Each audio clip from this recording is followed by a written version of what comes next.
to order the Charter Revision Commission for Monday, May 13th at 2 p.m. on the dot. Deputy City Clerk, would you please check us in with roll call? Sure. Oh, Dr. I'm Root? not on. Can you hear me? Let me start that again. I call to order the Charter Revision Commission for Monday, May 13th, 2024 at 2 p.m. It is still 2 p.m. Deputy City Clerk, would you please call the roll? Sure. Dr. Root? Oh, did you say my name? Yes. Oh, I forgot to put my hearing aids in. I'm here. Okay. Mr. Kolianis? Yes. Dr. Gavalis? Here. Ms. Jennings? Here. Mr. Kuskudis is absent and excused. Mr. Seaman? Maybe he's trying to find parking. And Mr. Chairpenny is absent and excused.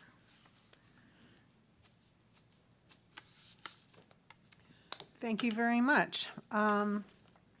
We have to approve minutes of April 29th and May 6th. So let's start with April 29th. May I have a motion to approve the minutes? So moved. Second? That's fine. No, I can't second. Are we getting, did you second? Yes. Okay. Any discussion on the minutes? None? Move to accept as submitted. I'm sorry? Move to accept as submitted. Thank you. I thought we had a motion for that. We had a motion and a second for Yes. the April Yeah, 29th. there was no discussion, so. That is, okay. You call the vote? Dr. Gavalis? Yes. Ms. Jennings? Yes.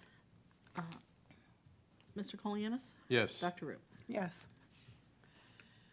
All right, let's discuss the May 6th minutes. May I have a motion to approve as written on the May 6th, 2024 minutes? So moved.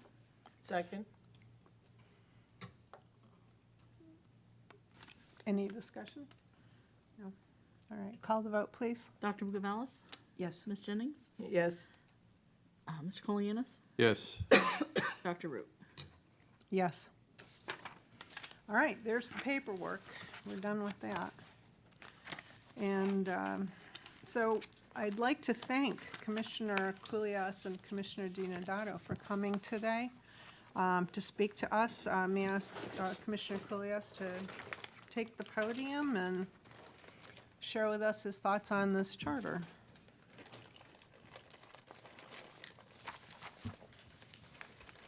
Good afternoon, Charter Revision Commission.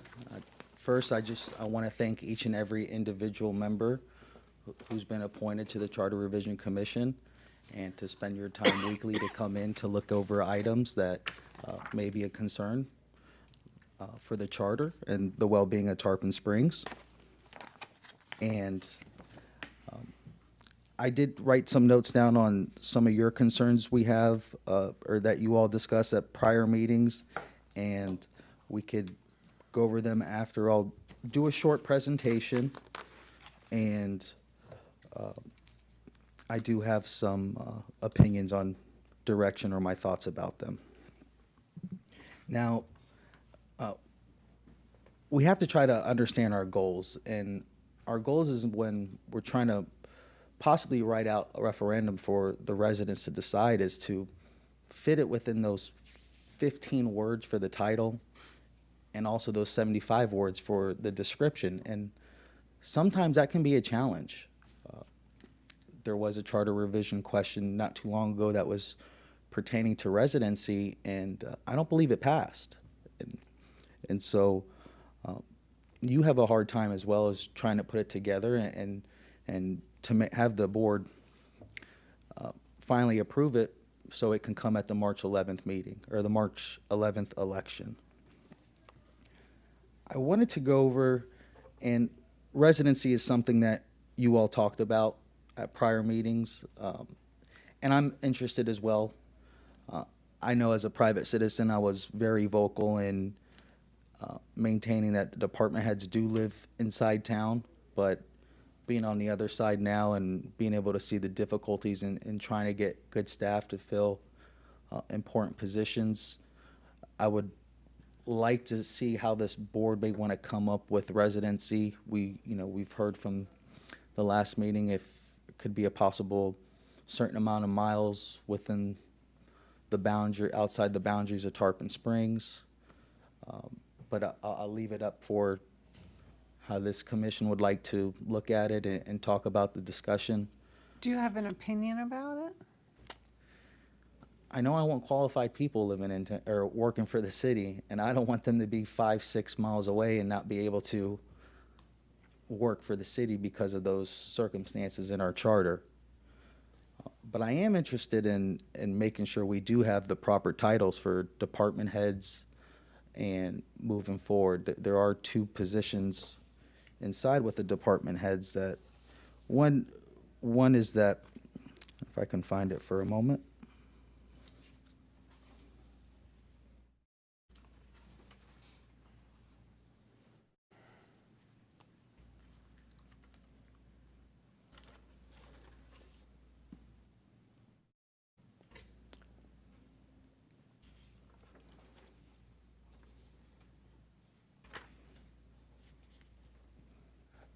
Yeah, so it says that the city manager, assistant city manager, city clerk, administrative services director, fire chief, police chief, public services director, development services director, and planning and zoning director shall establish permanent legal residency within the city within 1 year after appointment. Well, 2 of those positions, there aren't really, there's nobody with those actual titles in the city. And so, you know, we do have 2 department heads, and we have our public works director and our building director too, and that's something for this board to decide whether we should change the names of those titles and have them implemented into our charter or not. Now, I don't want that to affect the actual residency of some of those people if their titles were changed, because I understand the importance of keeping qualified people, and I believe they'll be grandfathered in regardless. But I am interested in possibly changing those titles, and I'd like it, you know, leave you guys with a healthy discussion on what you would think. And so I'm interested in the residency, but as also clarifying our department head titles with what we have. Yeah, we will be looking into that. We've noted that. However, what is your opinion in terms of who should be within the city limits? Or if we're going to allow a radius, so to speak, what would that be? That's really, you know, do you have an opinion on that? Because that's really what goes. I would to prefer that. more of a radius at this point.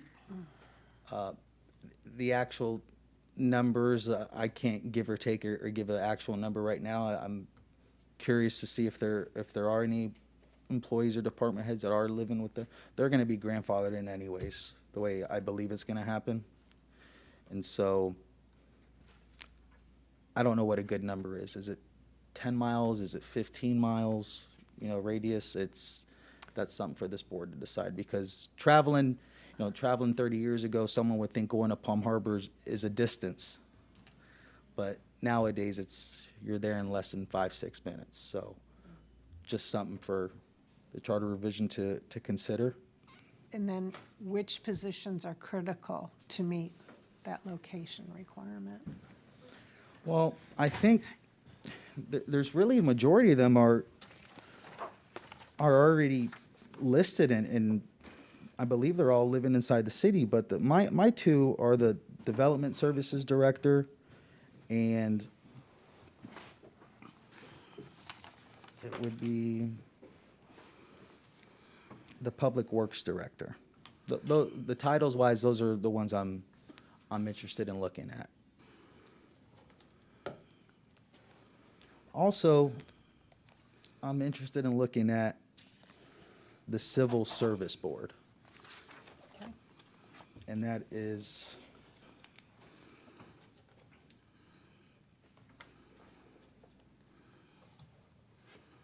19. Section 19. Thank you, Ms. Jennings.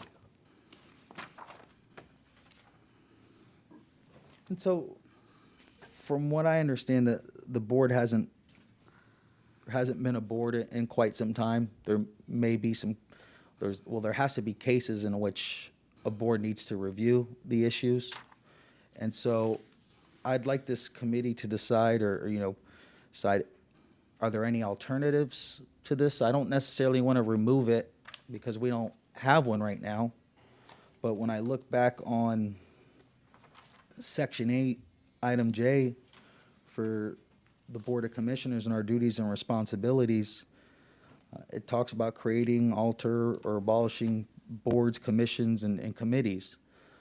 I don't believe the BOC's in past has abolished the board, and so I don't really know quite enough about it with our, in a way, our employment structure is and reviewing items, for demotion or anything like that to go further. I believe Mr. Kolianos may know a little bit more about it, being around for quite some time, and including Mr. Terrapini. And so I'd like to get your thoughts on it. I just don't want to, there's something in our charter about us having a board, but yet we don't really have one right now. What are your thoughts, Mr. Kolianos? Maybe I can help by giving you some history on it. Yes, sir. Way back when, and I think this is either my third or fourth time on this board, but way back, there was an effort for the employees that they wanted some representation. And the choice was to continue with the Civil Service Board or go to a organized group of people a union, okay? At that time, they chose the Civil Service Board because actually we're a unique city in terms of the employees. When they have a problem, their supervisors usually work it out. They take care of it. You don't have to file a grievance and bring, and you end up with a grievance. You end up going with a grandmaster and somebody from the outside who doesn't understand what's going on, making a decision for us. I had some active work with the Civil Service Board and sat and watched and how they did it. When an employee has a problem and his supervisor can't resolve it, then he can ask, and there is a Civil Service Board. They call them in, okay? And then they decide along with the city and the employee, are they meeting his requirements or are they not? It's worked. It's extremely, I'm surprised it's as good as it is, because this isn't the way we are these days. If you watch TV, they're all out in the street telling us we don't know what the hell we're doing, but I think it works well. I don't know of any employees, and I have to ask the two ladies if they know of any employees who are not getting taken care of and when they reinstate the Civil Service Board to hear their grievances. Is it better than a union? Having been a union member, I was on negotiating teams. I did hearings on terminations myself. And I'll tell you what, it's expensive. It's not like you just go in and sit down and work this out. First, they send 3 people down, and it's a national organization. You can pick 3 people from the list they send you. They're all, excuse me, they're all qualified. They've all been attorneys in it. And then you pick one, and then it's like going to court. Everybody has their say, and then he decides what's good for the city and the employee. I'm not convinced that the employee's going to get the better of the deal by that happening. Okay. And I'm being honest with you. I did it as a union guy. I was one of those goons, So I understand both sides, and I'm happy that this is still good, because if a union came in, I'm going to tell you what, it's going to be hell to play. They have a job to do, and they're going to do it. And It's, to me, there's no choice. What we have works great. Unless, I'm not in contact with any of the employees who are telling me they're unhappy, okay? But if they were, they would be going to you, I'm sure, or one of the other commissioners. I don't know that that's happening. So, the city manager was in here, and we didn't talk when he was in here about the Civil Service Board, but it's very functional, and I think it's adequate for what we have and what we do. Okay, yeah, no, I've had a few complaints, but I know as my job, it's really not to be meddling in the, our chain of command. And so, I'd let the city manager know, and from there, the respective departments or, whatever our current processes are in place have to take over. I can't necessarily, start investigating into a matter, or should I, What you said is absolutely correct, and that's what's supposed to happen. And it's one of the things that has been bothering me when we talk about this distance and all that, because I certainly recognize that some things need to be changed, but when the management people bring it up, and none of them has told us yet that these people who do not feel like they should have to move because of, if it's financial, if it's interest rates, whatever, they should be going to the city manager who should be bringing it up. If they go to a department head or something, he should recommend they go to the city manager. That's his responsibility. But to bring it to us as well. But it works. We're fortunate in this town. I'll tell you what, we're one of the few towns that don't have the regular problems that other towns our size have. We may not like a lot of things. We may whine and cry about a lot of them, but it's still the best damn place to be. Agree with you with that, Mr. Kolianos. May I make a comment on this? Yes, Doctor. Okay. As a former city employee for 10 years, and then before that, a state employee for 13 years, and they had a union.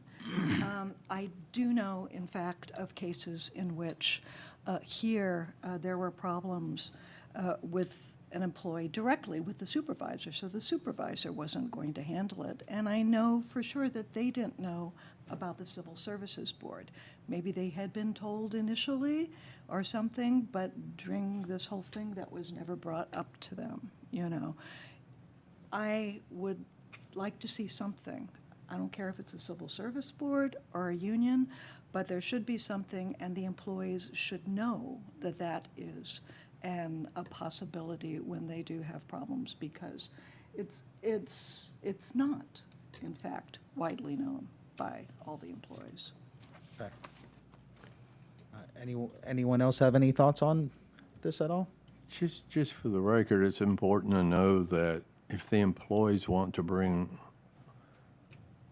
an organization in, a union, they can do that without permission.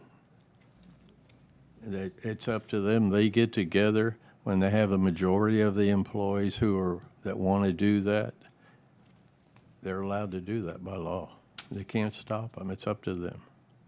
That's Yeah, interesting to The know. other thing I'd like to say is if, with the existence of the Civil Service Board, if the employee still feels that they do not, their grievance has not been adequately addressed, then they still have other options. Legal, court, et cetera, I believe, correct, Attorney Salzman? They do. And I don't believe they have that if they're having representation by the union. I think they're a little more limited. Sometimes it depends on how everything is written. Sometimes you have to exhaust your administrative remedies. So if we have provisions for Civil Service Board, something along those lines, those need to be done in advance before you file suit, depending on what the cause of action is. But I think this gives the employee more freedoms of choosing their path. So before you take that away, I think this does a pretty good job of protecting as long as they're aware of it. Sure, no, and that's why I just wanted to get the committee's input on it, just so we had a discussion on its history, and thank you for elaborating, Mr. Colianos. And so it sounds like it's a good fit, it's there for the employees if needed. Maybe we can just educate the employees more about it being there, and possibly other alternatives if it ever came to that. But I do think that staff does a great job in handling these grievances before it even got to that point. So just something to consider in the future, but it sounds like it's better to keep it in there than completely remove it to protect the employees. I do have a question more for staff probably in this case, but in the last 10 years, say, have there been any instances of an employee taking advantage of the Civil Service Board? That I can't answer. That would be something the city manager or HR director could address. I wouldn't have knowledge to that. I want to say that there was about, after speaking briefly with the city manager, there might have been about 2 cases in the last 18 years. So, and that's why I wanted to bring it up. It seems like there's been some time, and whether it be educating or just talking about the charter and this board in there, I just wanted to bring it up and see where it would go from there. There's one more thing I'm interested in possibly adding as a duty or responsibility to the Board of Commissioners under Section 8. And this duty really should go without saying. You know, we talk about how all the different responsibilities and duties and, you know, establishing time and dates and adopting rules and procedure for all meetings, you know, setting the local millage rate prescribed by law, adopt the city budget. There's a lot of different things that are the duties and the responsibilities of the Board of Commissioners. But I want the residents to be able to hold us, the Board of Commissioners, and future boards accountable and making sure we're doing our job. And that's everything within that job. And one thing I'd like to ask you all is, I'm interested in having the Board of Commissioners, and I don't know if it's in something that we'd write in the charter or place it in some other way, but I want us commissioners to do a better job lobbying to our state, local, and federal officials.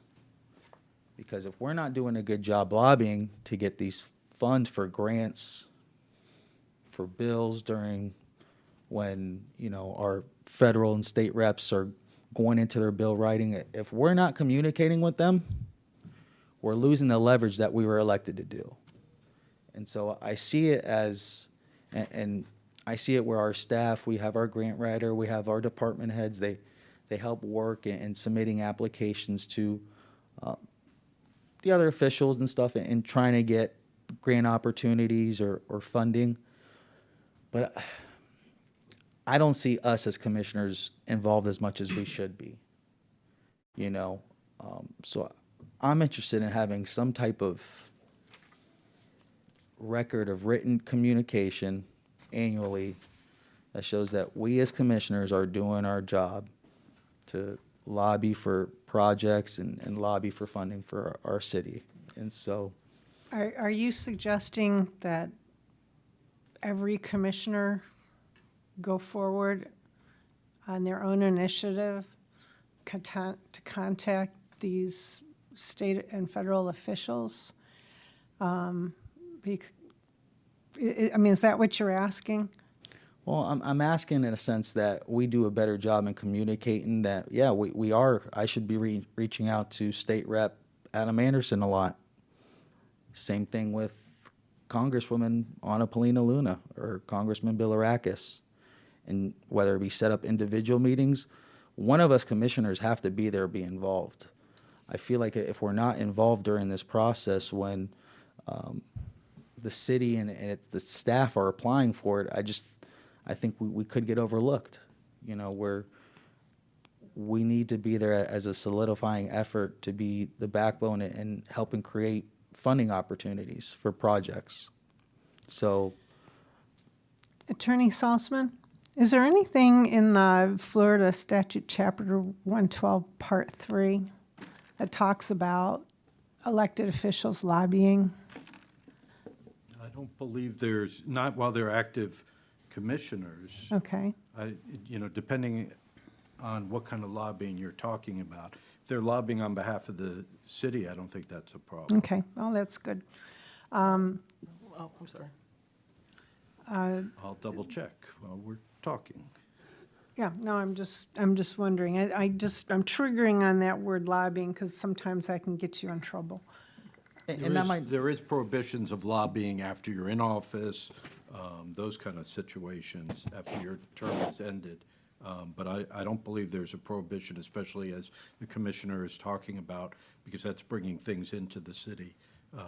And I don't think there's a problem with that. And is an individual commissioner free to do that on their own, or would that need to be done under agreement of the board? If you made it as a charter provision, then they would be required to do it. What about the, If it was not a charter provision, then it would probably be something that the board would discuss at a meeting and just either through notification or acquiescence or an actual vote that, so-and-so will be contacting, similar to commissioners will be part of this particular organization on behalf of the city, and they will lobby on behalf of this provision, whether it's grants for, say, water, things, development. Those usually go hand in hand with the particular Right. organization that they're representing the city with. right, the reason I'm bringing this up is because it's very important that the commissioners act with a voice, since if they're representing themselves as commissioners, that because they speak for the city in essence then. And so you need to have one voice for the city as opposed to 5 voices. Do you Yes. follow me?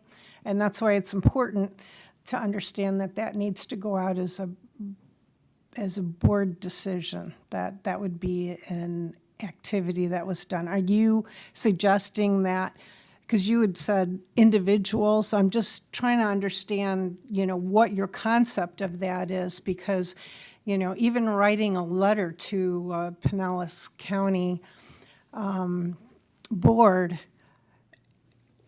as a commissioner with the commissioner title, that individual, if they have not had that letter or concept approved by the board, is really going rogue, and that's not sanctioned under the Florida Statute 112, Section 3.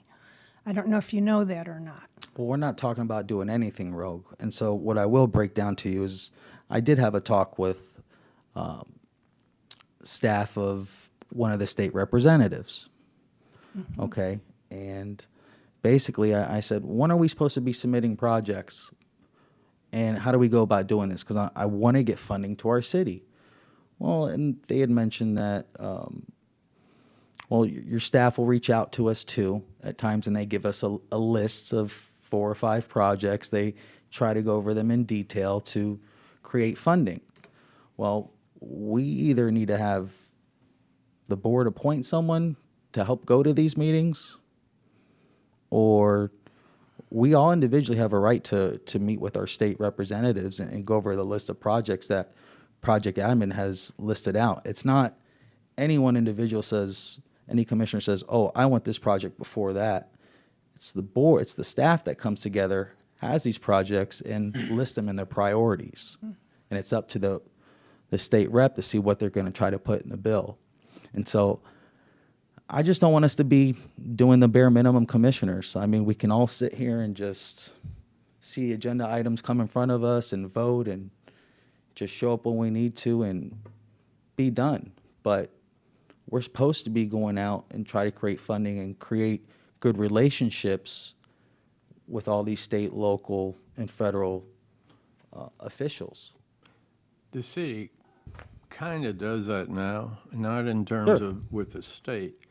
And the mayor usually appoints a member of the board to go to the Pinellas County group and the sister cities and all that.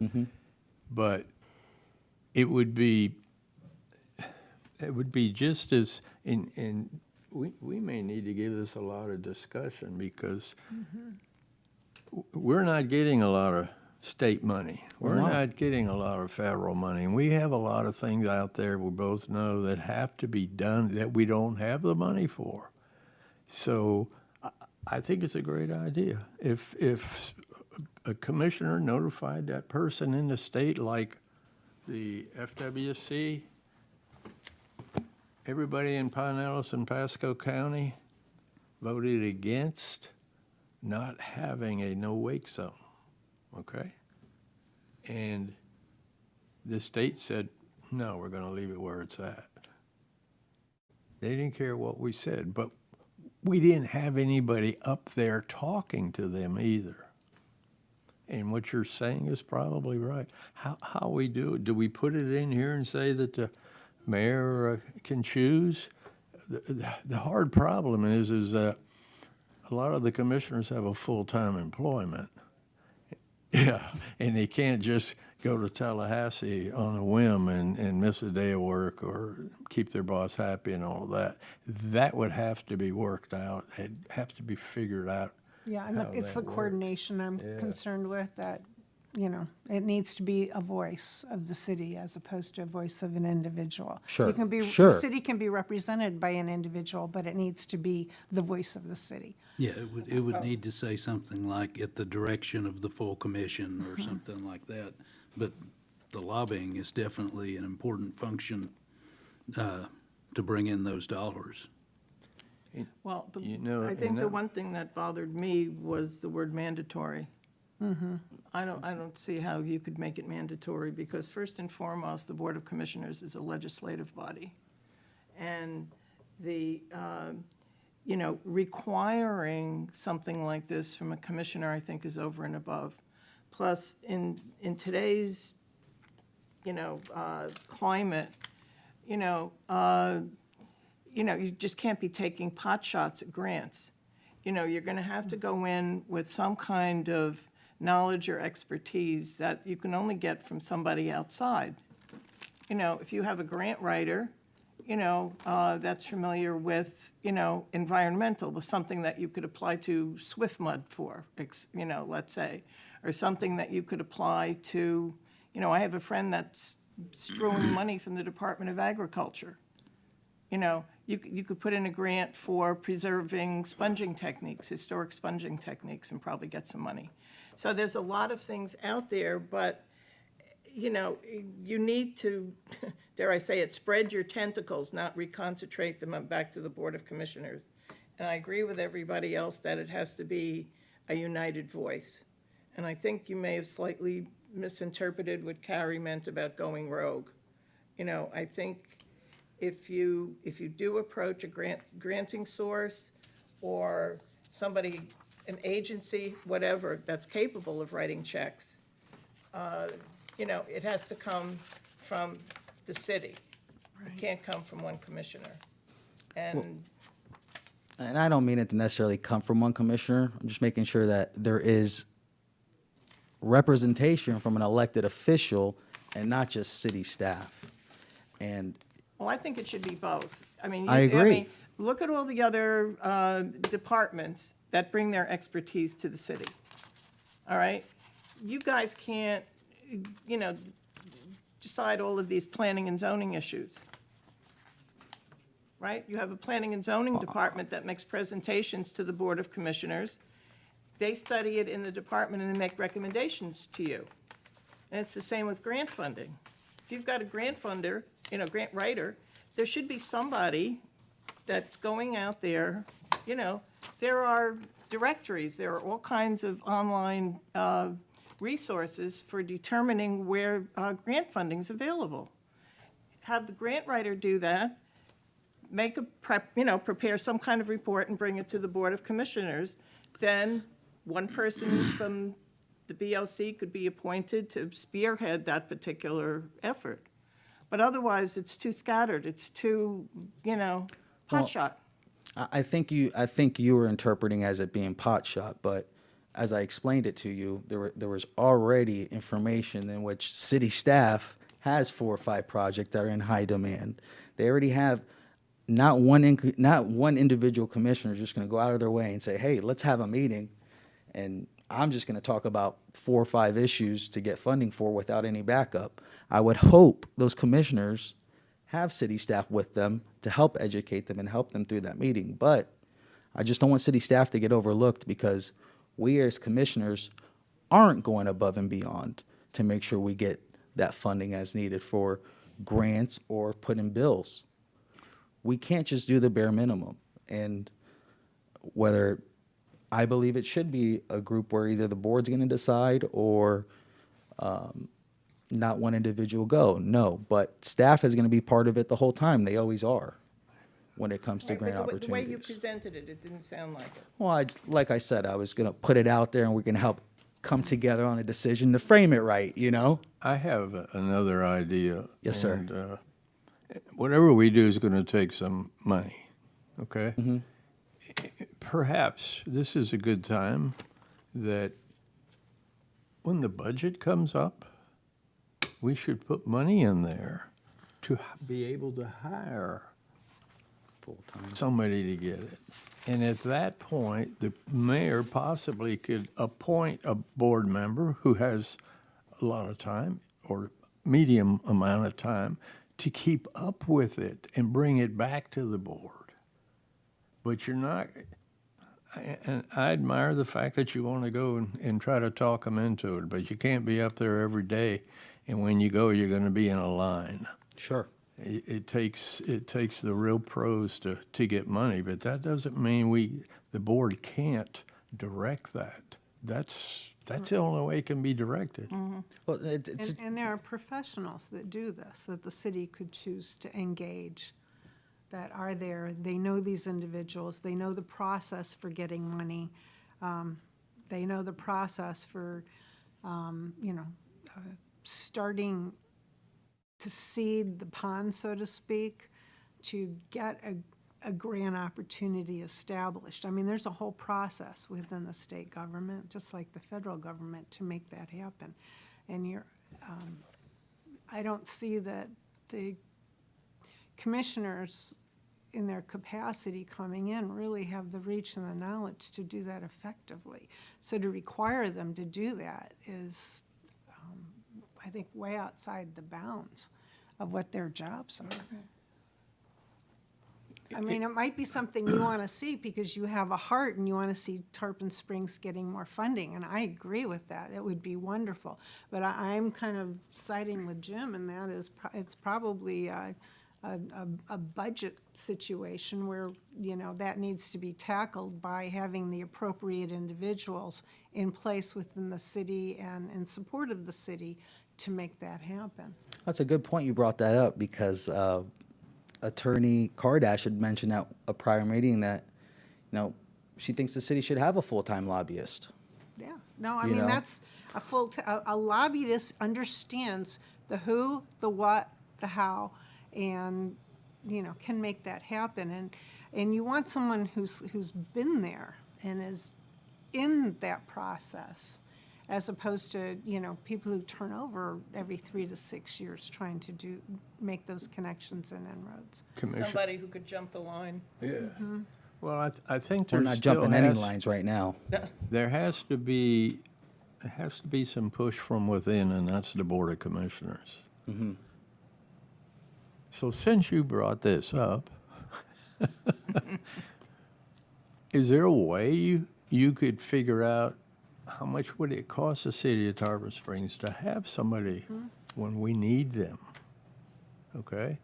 And get that money in the budget, because the budget talks are starting now. Yes, they are. Absolutely. And at that point, if the board wants, and if one of the members has more time than the other and doesn't mind driving to Tallahassee,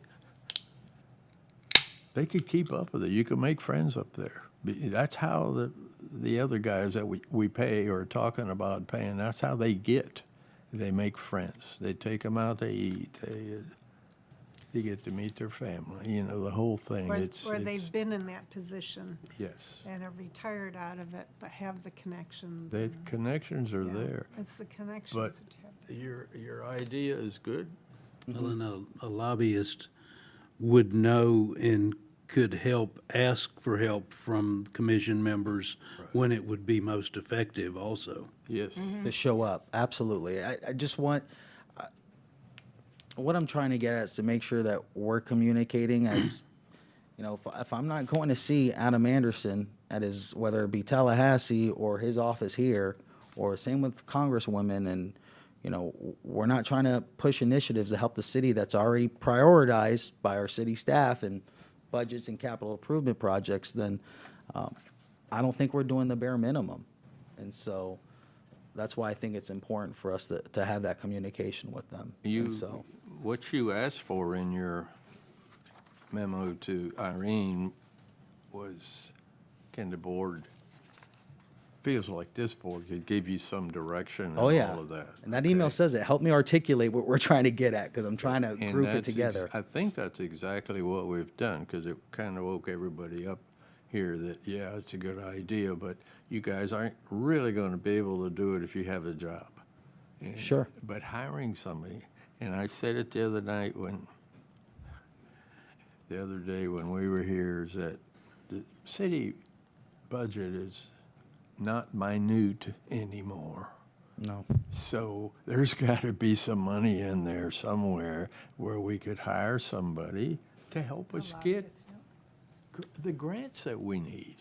And Mr. Seaman brought up a good point that, hey, when those, you know, when they think it's time, it's ready, they'll reach out to us and tell Yeah. us, hey, maybe one of you should attend this meeting with the rest of the staff and ourselves to have some more teeth in the game, you know, so And that's my you goal. already have that structure.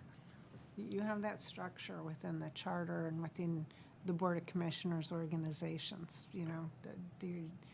You routinely, as a board, decide who's representing the city at various things, because one person can't do it all. Yeah, I like that you brought it up. I'm not sure that making it mandatory for every commissioner is realistic, but turning it around, I mean, my reaction was, geez, that's really a city function. And putting it in the budget to hire a lobbyist to achieve the ends you articulated, that's a great idea. Sure. Then No.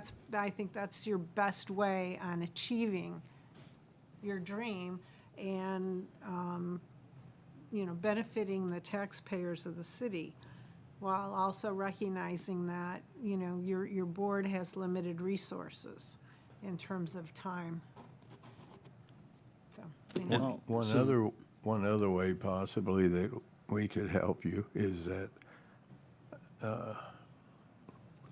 Mr. Koulianis came and addressed the board already. And you're the second, and then the third one's over there. So there's 4 board members that haven't been here. So there's nothing saying that we can't say to them, hey, we discussed this, what do you think about it? Sure. After they give their thing. So when the budget comes along, perhaps bring it up early, and let's go forward. No, I like that idea. I just want to bring more money into the city than what we've usually been known to get from these agencies. May I make a Yes. comment too? And this is more specifically about grants, and I think this is a great idea also to Okay. have someone in the budget to do lobbying. But you're not mostly talking about grants there. I think you're talking about, you know, state funding of Yes. different kinds. Unless you're talking about private foundation grants in which connections are really important. As someone who's worked as a grant writer for decades, and almost all my programs over decades were funded by grants, I know them pretty well. And I also know that actually staff does write grants. They know in their area of specialties what grants are out there for them to access, particularly government grants, but also private grants too, because that's part of their professional skill set to do. and they do it. Or you look at Carolyn Lanford, who wrote the grant for the Union Academy Survey recently. Every single night in the islands was funded by grants from the National Endowment for the Arts, not from the city, I mean, it's just part of the skill set that many of us have. So it's already kind of working in the city system in terms of grants to a certain extent, Sure, sure. Okay. It would be interesting also to, and I don't know who the appropriate person to look for it is, but obviously, we're not completely reinventing the wheel here. Somebody else has done this at other cities larger and our size. A little bit of research of information that I'm sure is out there would tell us what some of those people are doing, and we could look at some of the ones that are the more successful in terms of the dollars per capita that they're bringing in. Sure. No, I agree, Mr. Seaman. And so I'm happy we talked about it, because our end of the day is, we're elected officials, but we're supposed to be personable with these people. And it doesn't mean just to call them up and say, hey, let's have some coffee and talk about nothing. I'm going to talk to you about the city and try to find ways for you to help out Tarpon Springs. That's my goal. I don't, but we need to be personable with these people. And so I'm happy we had the discussion on trying to improve or make sure we as a board have the proper people in place, maybe a full-time lobbyist or someone who can help secure more funds of all types. So thank you for that topic. And budget will be coming up soon, so I will be bringing it up with them.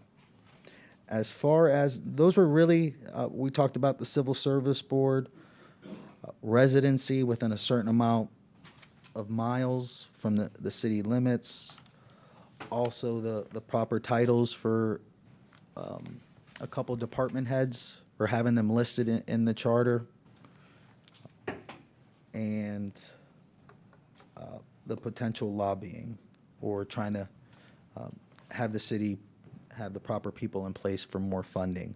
Now, there were some items of discussion you all had from the prior meetings. Would you like me to wait first for Mr. DiDonato to go over them all, or would you like? Now is your time, so why don't you Okay. go ahead and complete? So the property purchase thresholds, right now it's currently $350,000. I've heard, what numbers is everyone interested to look at it at? We have not had that specific discussion yet. Okay. As a, Well, here's how I look at it. We had the Hoffman property, which is the Spring Bayou property, that was on sale for a little over $500,000, or $550,000, somewhere around there, I want to say.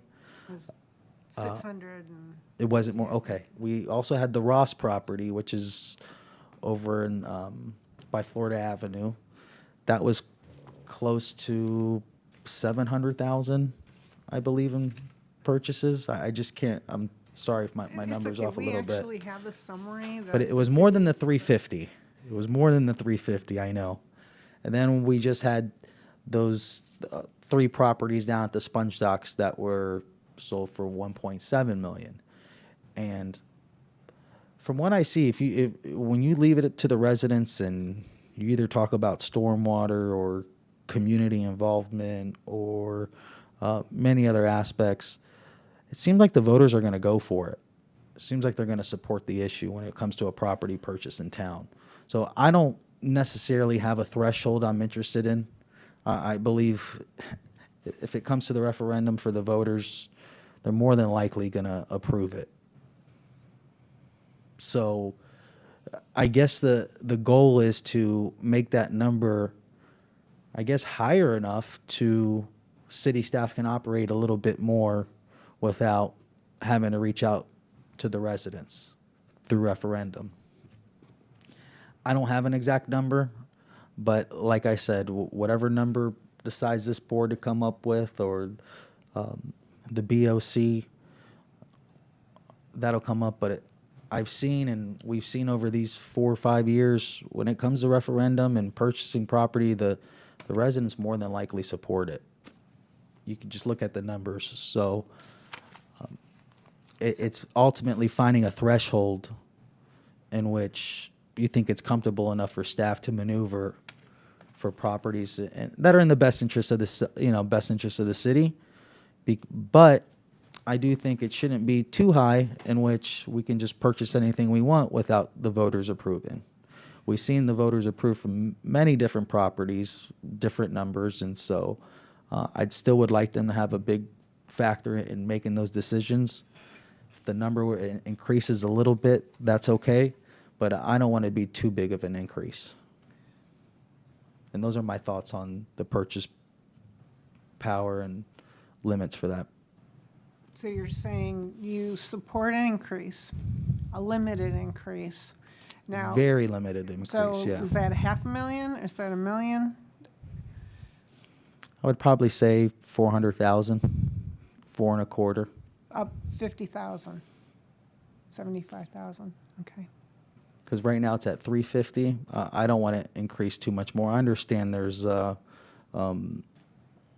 inflation and property values are going up, but the residents do need to have a say in that, especially where we're going now. But we had at that one property over at the intersection of Safford. To and 425. I'm just going to. Sure. I write all these notes. We keep a record of who came and said what. Sure. So I will make that But note. I wouldn't want to see it above that. I still feel it's important for the residents to make decisions on properties, especially when we're trying to claim it for community involvement or just stormwater issues, and especially if it goes over that threshold. Whatever that threshold is, I'm confident if it comes to the residents, it's going to get approved. So basically, just about all of the properties that you just enunciated would be over the threshold, right? Yes. Yeah. So it'd have to be a referendum for all of them. I think they should. They're important pieces of property. I don't think, this, we as a city just go by property without the residents deciding what we're going to do with it. I mean, look at the Hoffman property. We still don't have an idea of what we really want to do with it. It's been almost 4 years, maybe 3. So, I'm sure the Art Commission has an idea. Oh, yeah. I'm sure, so. And that, sometimes opportunities arise and, you have strategic purchasing opportunity and you decide later, and I don't think there's a problem with that. And the citizens are clearly on that one supported you. I've written down your Sure. 400 to 425. I thank you. Is there anything else you wanted to bring up and discuss? As far as, you see in our charter the importance of the taking care of the Anclote River, and that's the inner outer channels. That includes our bayous as well. So I think it's important. We need to do whatever we can to support taking care of our river that you see right there in our city seal. And so I just wanted to bring that up. As far as the Marine Commerce Committee, where you all were interested in reestablishing the committee? What was? Reviving it, it was never formally disbanded. Yeah, okay. Does anybody want to touch up on it a little bit? Well, I think, when I was on the original committee, and when it was first formed, there was discussion of, getting the dredging back on a regular schedule. Because it hadn't been done in 20 years. Ideally, it should be done every 10 years. And it's like, cleaning your house. If you keep it up, it's easier every time you do it. So, which I don't do. But anyway, I personally think it would be a good idea to revive it. And, we have a lot of very qualified people that were on it the first time who may or may not want to serve on it again, but the type of people they were, Julie Russell, they were people who were actively, working the waterfront. And, I think it's definitely worth looking into. Okay. I have no problem. I mean, anything to help, really, as it states Marine Commerce. I mean, we are as a city, so Right. I have no issue in supporting it. When it comes to vocation of board appointments, and I saw it, I think even the past boards and this current board, I think have done their best to try to appoint individuals in positions based off their experience, but we're only limited to the individuals that volunteer and want to apply. So if we can only get more people involved, it'd be great. I'm hoping we can get some younger individuals involved, but you know, people are just, they got so much going on in their lives, and so it's difficult. And so, but I think, like I said, passing this current board tries to do their best to fill those positions based off the experience and those people that have applied. Well, I think it's almost nationwide issue with trying to get volunteers for anything. Sure. So it is Sure. a challenge, and, you know Irene and Michelle do yeoman duty with the Citizens Academy, and that's kind of looked upon as a kind of a farm for filling board positions. So, you know, every time we graduate a class, we always keep our fingers crossed. No, I agree. Hopefully, we get some of those people who attend the Citizens Academy to come on the boards, because it's a great thing. And then there was discussion about planning and zoning board making final decisions on some minor things, and I'm just not going to support that at this time. I think it should belong to the elected officials who ran campaigns to hold them accountable for things they said that they would take care of when it came to land use and property in town. And so I did see a recent application regarding overnight stay at the Sponge Docks, in which, you know, there was no code written for that, but just comparisons and, you know, being able to compare for overnight stay, and the board looked at it and approved it, you know, the committee or the planning and zoning. And so it's concerning. Those are big issues. Those are big issues there. And so ultimately, the Board of Commissioners should make that decision when it comes to applications and the importance of it all. Because frankly, there are people who are on committees that don't have enough prior experience or knowledge regarding the history of Tarpon Springs and how certain land use takes effect. And so I'm not interested in letting the Planning and Zoning Board have the final decision on applications, even if they were minor. So those are my thoughts on that. Okay, thank you. Thank you very much. Thank you. Anything else? No, but budget time, we're gonna try to work on getting a full-time lobbyist, because we want to get more money to town. Well, thank you for your time today. Thank you for summarizing the issues you were going to bring to this board to the city clerk ahead of time. That's always appreciated. And thank you for your service. Thank you all for helping me and being part of this committee, because it's an important committee, and just it all coming together. And thanks for your advice. We need it, so appreciate it.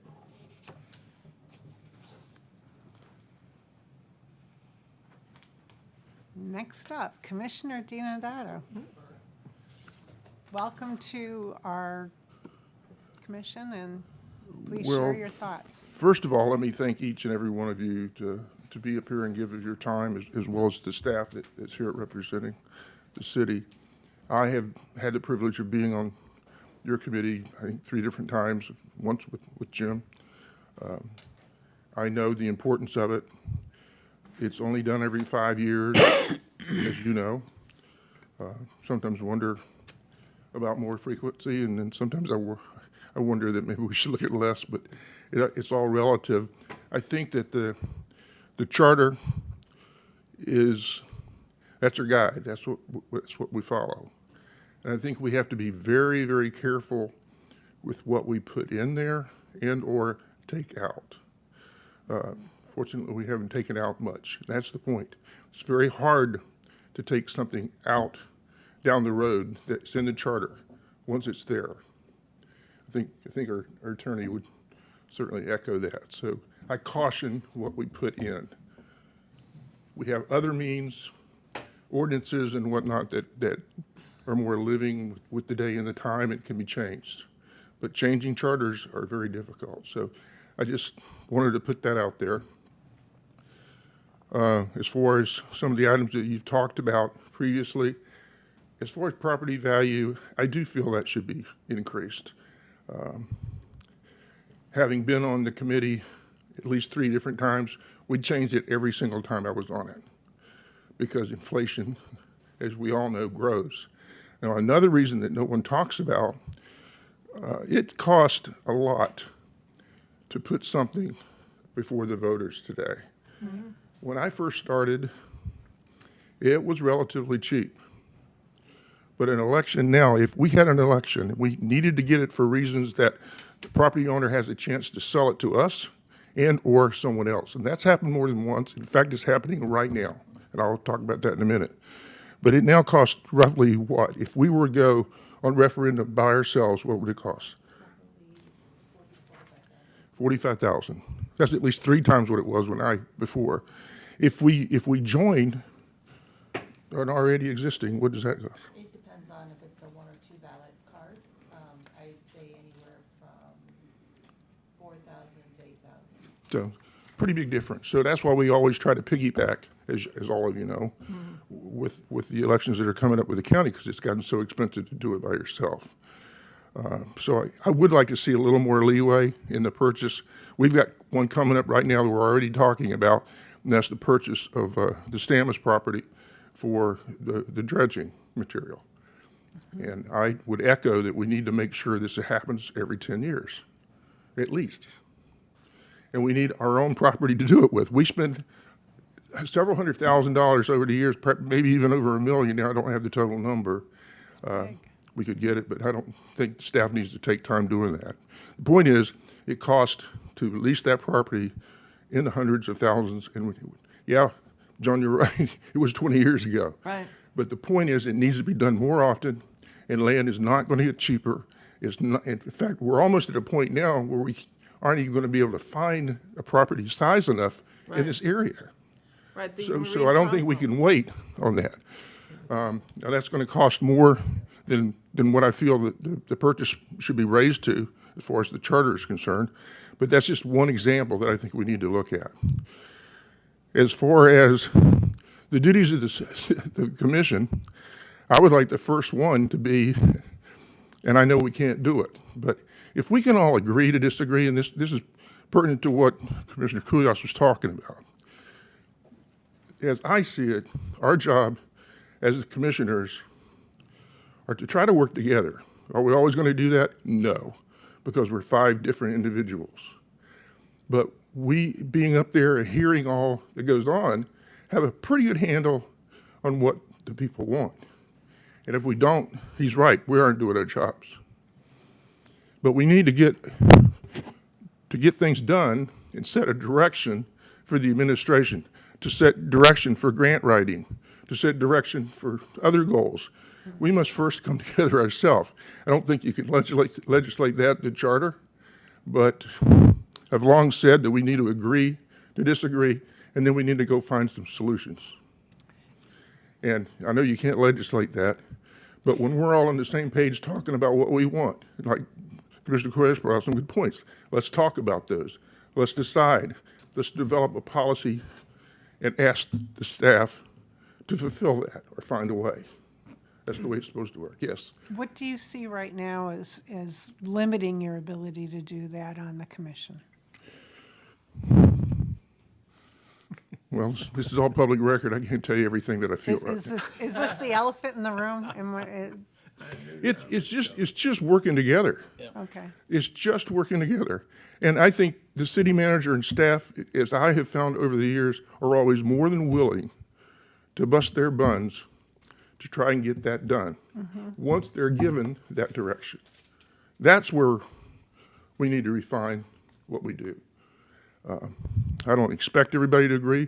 I don't want everybody to agree. But I do want everybody to find an agreeable solution. In other words, you can disagree as long as you're agreeable. Is that what I'm it's the same thing, understanding agree to this? disagree. You have to do that first, Right. because we are going to disagree. Okay. And that's okay. I don't mind that. But we have to find a way to go in a forward direction. And I don't feel that happens all the time anymore. It's one of the reasons why I'm here. Okay. In fact, it's probably the reason I want to help. But you can't legislate that. Can't put it in the charter that I know of. But that's the biggest thing. If we work together, we'll get things done because staff is more than willing to do it. We have a grant writer. And your department heads for years specialized in areas have written grants, as far as I know. Dr. Monahan was one of the best I've ever known at it. We could give her the task. Highland North, Anclote River Park across the river. There was a chance to get a grant to buy that property and to further develop it. We did that through Dr. Monahan's efforts. It takes direction.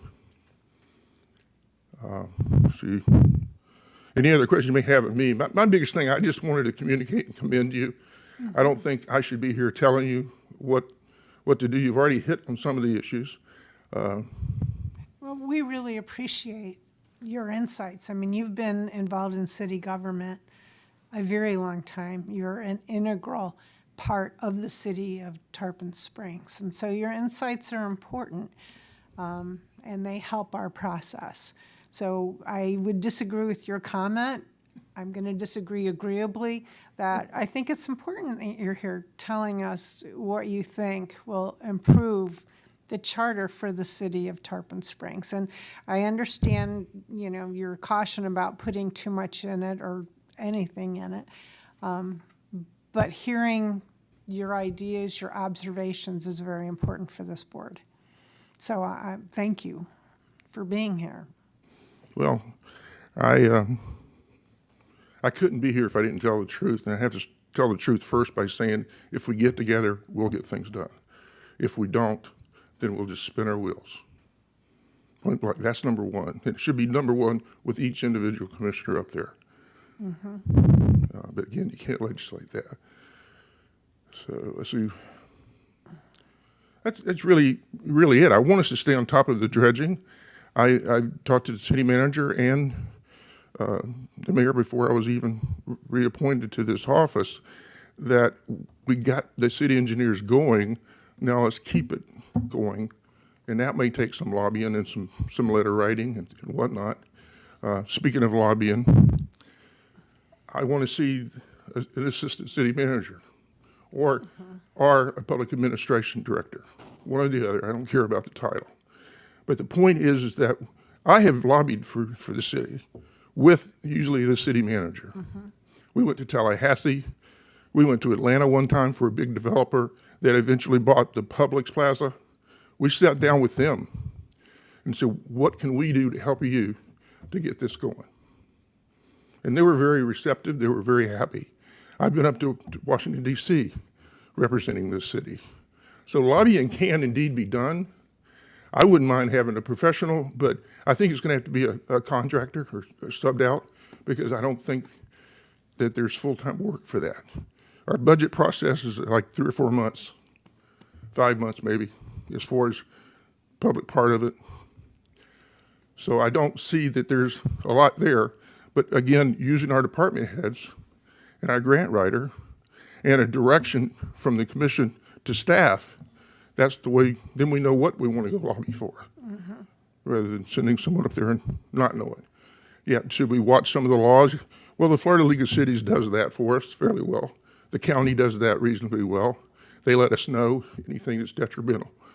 So I'm not against the lobby. I just think it'd have to be a part-time situation.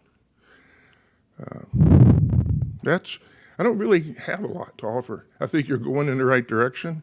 I think you've got some people up here that have been here and some people who are newer to the committee, and that's a perfect blend. Was happy to see it. And you talk things out and you'll get things done. So do you have questions of me? Maybe that's the better way to do this. Going back to the property values, do you have a notional number that you think would work well in the charter? We're asking this of everybody, Yes. so, you know. To be honest with you, I tend to be on the upside as opposed to not changing it much. Again, I count on the responsibility of those that are elected up there to know what really needs to go before. I mean, just because there's a short threshold, it doesn't keep us from bringing it to you if it's that controversial. And anything controversial certainly should be brought to the people. But I think it should approach 500 to 1 million, somewhere in that realm. Because again, we don't change it but every 5 years. So, Well, you do know you can reconvene yes. the charter. Yes, I do. Well, Revision having been on this Commission committee, for I know you can be specific- called up yeah. anytime. That's true. That's true. I do know that. But you asked, and that's how I feel, roughly. Any other issues? Or questions, queries? Well, I won't obviously need my full hour. I'll start with Dr. Bukovalis. Do you have any specific No questions? specific questions. None here? No, I'm good. Mr. Seaman? So we got it covered. Wonderful. Again, I thank you. What you do here is very, very important, and I know you're the people to do it. Thank you. Thank you very much. Appreciate your time. Just a minute. And thank you for your service as commissioner. Appreciate it. I love this place. Yeah. Commissioner Kulias, do you have something additional you'd like to say? No, I just wanted to follow up, but I wasn't sure if from Mr. Salzman, if I could ask him a question course, go relating ahead. to residency, because it seems to be an issue with residency, maybe his thoughts on residency, what department heads are living within a certain mile, certain radius. So you're asking Yeah, Attorney yeah, Salzman a absolutely. question? No, Mr. DiDonato, Commissioner DiDonato is going to I ask. actually would agree with that. I think there should be a radius. It is getting a little harder in this community to find the place you may want to live. But there's certainly a good variety outside. I think major department heads need to be here, but others that are up there as listed, perhaps a radius would be ideal. Thank you. Thank you. Again, going back, would you have an idea about what the radius should be, ballpark? I would say no more than 10 to 15 Okay. 10 to you. 15 what? Minutes, miles? miles. Miles, okay. Just keep it simple. Because predicting minutes on US 19 is a little difficult. No, it's true. Thank you. Okay, well, let's move on our review of the charter sections. We stopped at 10. I suggest we start again at 11. You have something you'd like to bring up? Oh, yes, I'm sorry. Yes, it's the public's turn to speak. Thank you, Mr. Kolianos. I was seeing Yeah, Mrs. Protus was getting tight jaws there. Mayor And Protos. she could whip us all. if she Yeah, wants. we don't want to upset. Don't worry about it. Anita Protus, 901 Bayshore Drive. Years ago, when mayors changed, during Tom Craig's time, Tony Velong, others, when a mayor changed, public employees changed. And they had merit system, and it didn't work out real good for the employees. So when they called me one night, my daughter was 2 months old, my husband says, "Go. It's in your blood, go and see what it's about." And that night I became chairman of the organization. But there was a gentleman on there, Mr. Fontana. And Mr. Fontana had quite a bit of history behind him. And the next day he called, he says, "Would you please come to my little hamburger joint and eat? You never come." Well, I didn't go because it didn't look clean to me, but it was clean. And he started talking to me. He says, "What do you think about it?" I said, "I think the employees need more protection. They need security." And I said, "The only way you're going to get that is with civil service." So a year and a half, we worked on civil service.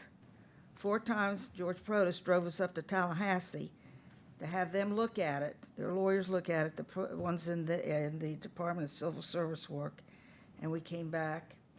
And then we had it finished, and we took it to the commission. Mr. Kolianis may remember this, I don't know. And the commission liked it because it was security for the public employees. They just couldn't get fired and leave, tell them to get off and leave. You don't have a job anymore, and it protected their wages. So they said, let's get it, see if we can get it. If you need to get it ratified, what do you have to do? So George took us back to Tallahassee, and they said it was one of the best they had read. And we did have lawyers from St. Pete, Clearwater, Tampa look at it and help us. And we gave it to we needed to have it voted on by the citizens. I don't remember the year, I don't remember where it was, but the commission said we can't spend the money. A donation was made to have it put on referendum. I know who made the donation because I brought the check up here to pay for it. And what was the name of the gentleman who was city clerk before Kathy Alasafis? I can't remember his name. He's now gone. Quimby came with me, and Kathy and Dorothy called the county, and this gentleman paid for the referendum to go on, and it passed unanimously by the citizens of Tarpon Springs. It's the best thing it ever did for the employees. And then we had a civil service board, and I was chairman of it for I forgot how many years. I even had to remove my husband's cousin off the board with a vote of the commission because he was bringing the union here. And they were threatening to sue us with the union for going to go with the union. And he threatened to sue us, and he took out a lawsuit on the city. George Barber, we had to remove him one night. And there was no problem because he knew the chaos it was causing in the city. Then when Beverly became mayor, she stopped with civil service. I think Frank may remember some of that, because they didn't want it. But they wanted it, and they felt they didn't have protection. I only know of 2 employees, because I'm up here all the time reading and finding out, that didn't follow through with the civil service because they were caught doing something not right in the city. And that's why they didn't use it. So they didn't fall back on it to try to protect them and keep their jobs. Civil service is important, and it's a security for the city employees. They needed security. Some have gone back to civil service. They've called the board in, and they helped them if they could. If there was no protection for them, that was it. And it was through. So you need to have something for the employees here. Don't do away with civil service. Call them in and say, do you feel it needs to be stronger, it needs to be changed? And it may need to be changed a little bit with today's rules and regulations. But that's the history of civil service. Lobbyists, I've asked since the 70s, the 80s, and through the 90s to get a lobbyist. But we were very fortunate to have Kathleen Monahan. She brought millions of dollars into this city. And she was so popular, as she still is now in Tallahassee. She knew they would call her up. Does your community need this? Does your community want to work on a grant? Also, grant lists are sent to the city, and they should be given to all the different departments here to look for grants. And grants are also called back and forth between St. Pete, Tampa, Clearwater. When George Criticus was mayor, he would call up or take this list of grants to the city and let them look at them. Your city manager should go to these city manager conventions and programs in the state of Florida to be able to hear about these grants. They let you know about them all the time. But a grant writer is important. I understand we have one. I don't know who it is. I don't know where the office is here. You need a grant writer here in one of the departments that can look up and get this information and write grants. A lobbyist, I've audited a lobbyist through the 70s, the 80s, and the 90s. A lobbyist is important, but it's the lobbyist you get. You have to get someone that's well-rounded in Tallahassee and knows his way around and is a friend. And I know all the communities around us, even Newport Richey, they have lobbyists, and they're doing well with it. We used to go lobby. We used to go up to Tallahassee, but we hauled food up there. And they loved us. And we were able to get grants. Remember the grant for the park out here? I took 6 legs of lamb up there. Besides bread, cheese, all this. And Lawton Childs called me up, or called the city, where is she? My wife is having a Greek luncheon and the food's not here yet. You know, so they gave them my, the tag number. We got stopped. So when the highway patrolman came, I said, what did I do wrong? Are you Mayor Prose? I said, yes. I rolled the windows down. I says, what is that smell? I says, it's food from Tarpon. Do you have any baklava? He wanted baklava. So I gave him a box of baklava. He says, follow me into Tallahassee. We got the grants we wanted. Bribery? I don't know. But that's how you make friends. You've got to be a friend of all of them in Tallahassee. And we would go, Kathleen and I would go up there on weekends, on Thursday afternoons, to be there on a Friday, to go find out what was available to Tarpon. We were getting grants, good grants, and then it stopped. So we need to get someone up there, make a friend of them, and I'll tell you, money will start rolling into Tarpon Springs. But you need someone up there that's a worker, that's popular and has some weight to pull, and or can pull their weight in to get it for us. So grants are very important. That and the lobbyists, grant writers, they're all important. And be careful of the department heads that say do not have to live in the city, because if they're going to spend city money, taxpayers' money, and they're responsible for the safety of the water, the sewer and stuff, they need to be here where they're spending that money and make sure the community's taken care of. And sometimes when there's storms, they can't get here. That's happened before. But the ones that are department heads need to be in here if it's a department that's public works, something very important for the city. And I've always said this, and I've told it to Mark, go to the city manager conventions, go to the city managers' meetings, even if they're out of state, go to all of these programs, because that's where you find out about money and you find out about new programs. It's very important. So I would like to see us get a grant writer office in here, or make your department heads like planning and zoning, building, make them head of as a grant writer to get the things that they need to have to make the city bigger and better than what it is. And I can tell you, we've come a long way. I remember these meetings with Thomas Craig, Colonel Sally, Mary, what was Mary's last name that lived on Florida Avenue? Quisenberry. Quisenberry. And they were rough, Yeah. but the city was different then. And there were fights on it, but it was a different city back then, a different commission. So we've come a long way. We've done very well. And we have to be very cautious what we take out and what we put in. Thank you. Great. Thank you very much, Mayor Protos. All right, I don't see anybody else from the public here, so now we will move on to our review of sections. Do we want to take a quick break? Yeah. All right, let's get back in 10 minutes at 3:34.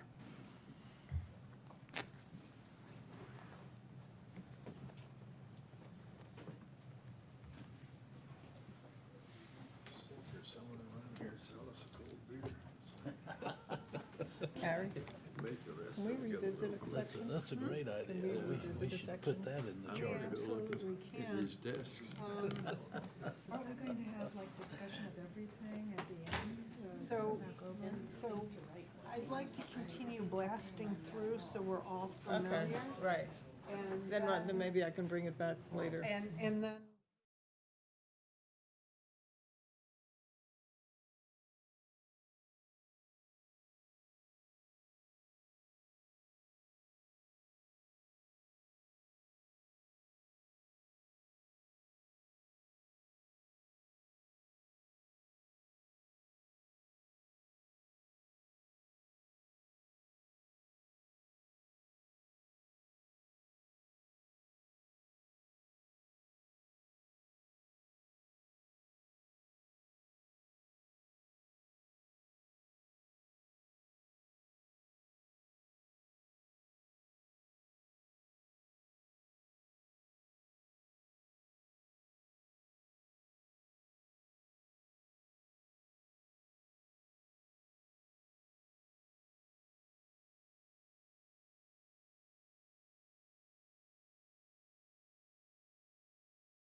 Is my crunching going through to the recording? No, all right, well, that's good. Reconvene the Charter Revision Commission. Okay, let's go and continue our review of the charter sections, starting at section 11, which is where we stopped last time.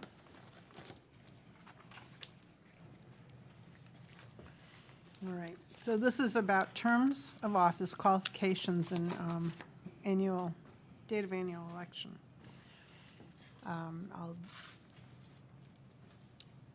Does anybody want it read aloud? No. Section 11. Section 11. Okay. Let me go back, go to my copy. All right, so I always trigger on the numbers, like the qualification fee of $25. Is that still an appropriate amount to have in here? Irene, I would think that's kind of paltry, but You know, it doesn't matter to me, whatever y'all decide. I think some of I've sat in on 5 charters, the last 5 charters, I should say, and this always comes up. And I think after the discussion Dr. Root and Mr. Colianis could correct me if I'm wrong, it comes to the end that they don't want to make it harder. They want people to, so they didn't feel, $25 or 25 petitions and you need both. There are some places that make you do a percentage, that this would be easy for someone to run. And, just to remind everyone too, now we also have the Form 6 as a requirement in, as far as qualifying. well, you But bring up an that's up to y'all. It's just, I Yeah. think, just from what I've seen in the last discussions on this section, they just didn't want to make it harder for someone, But you bring up an interesting point, and that's, the Form 6, because I know that there's a movement afoot to repeal it. That's why I'm wondering whether we should include it in the charter or not. Andy? I would not recommend doing that. I wouldn't, yeah. I You know, wouldn't- that is a requirement, obviously, that the state has, and they added the additional requirements that were never there before. And you're right, it may be repealed, but that's one that I would not put in. I totally agree. On this, just because I'm kind of a grammar cop, after it says a fee of 25, is that "and has been"? Yeah, that was a question when I read this, I thought they had to achieve both. And Irene, you said they either have to bring Or? 25 no, electors that, or $25? you have to do both. You have to It's do both. $25 plus 25 petition Okay. cards. Then there's a typo in there, it should have "and." And has been. Yes, you're right, it should be in. Okay.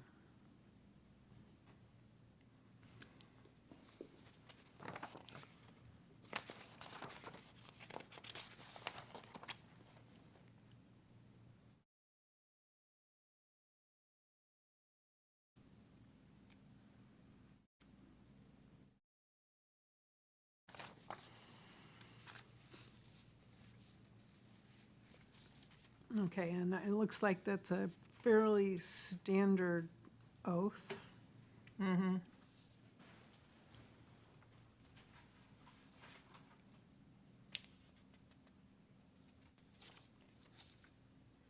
It has the terms of service. In other words, the term time of 3 years and no consecutive terms. Now, I did get a call from someone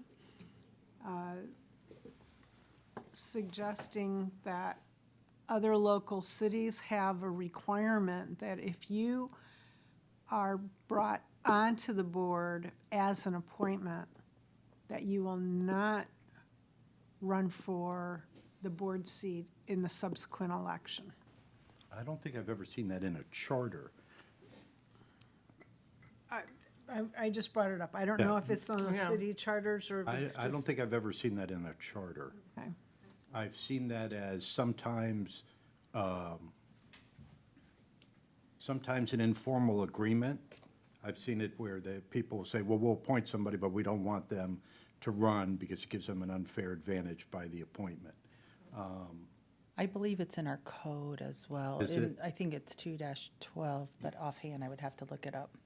So there, Not in the charter. That's where it says about appointments to fill vacancies. Yeah, and this was brought up, I guess, because of Commissioner DiNadano had said he was not going to run, and now he's running for, and that was the concern that was expressed to me, and I didn't know if that was something that should be, well, I thought it should, since it was raised to me, I would bring it to this Charter Revision Commission to discuss. Okay, but doesn't, See, it has, it's the third sentence. If a mayor or commissioner be appointed to such office as provided herein, such person may be a candidate for such office for 2 consecutive terms. It And that's doesn't, in the our appointment charter. doesn't count as a term because they weren't elected, they're appointed. Right, well, then the comment that, well, if they're appointed in, does that give them an unfair advantage? Yeah, by being an incumbent, so to speak. Yeah, because they become an incumbent. That was the question. but does any incumbent have an unfair advantage in those Well, terms? any other one would have been voted in to begin with. it's looked at both ways, because if you have a qualified person that you want in that position, you want to have the qualified person. You don't want to make it so that a qualified person cannot, serve for the period of time that you want them to. So I've seen it discussed both ways. Thank you, I have fulfilled my civic duty for bringing it in front of the board. Okay, are there any other updates to this section? Oh, this is the last line, E. Any mayor or commissioner who shall miss 2 regular meetings in succession. Is there any allowance for? Oh, There's excuse, it's the excused. next page. You of it. can be Just answered excused my- from that. Right. Yeah. Right, that's the excused absence versus Right, the no, I was on the next non-excused page, absence. that's what I. So I have a question. So are there any guidelines about excused absences? No, I think that's up to the board to, the way it's executed is that, a person will put in for an excused absence either ahead of time or sometimes after the fact if it's an emergency. And then in general, professional courtesy, you vote to have accepted their absence and excused it.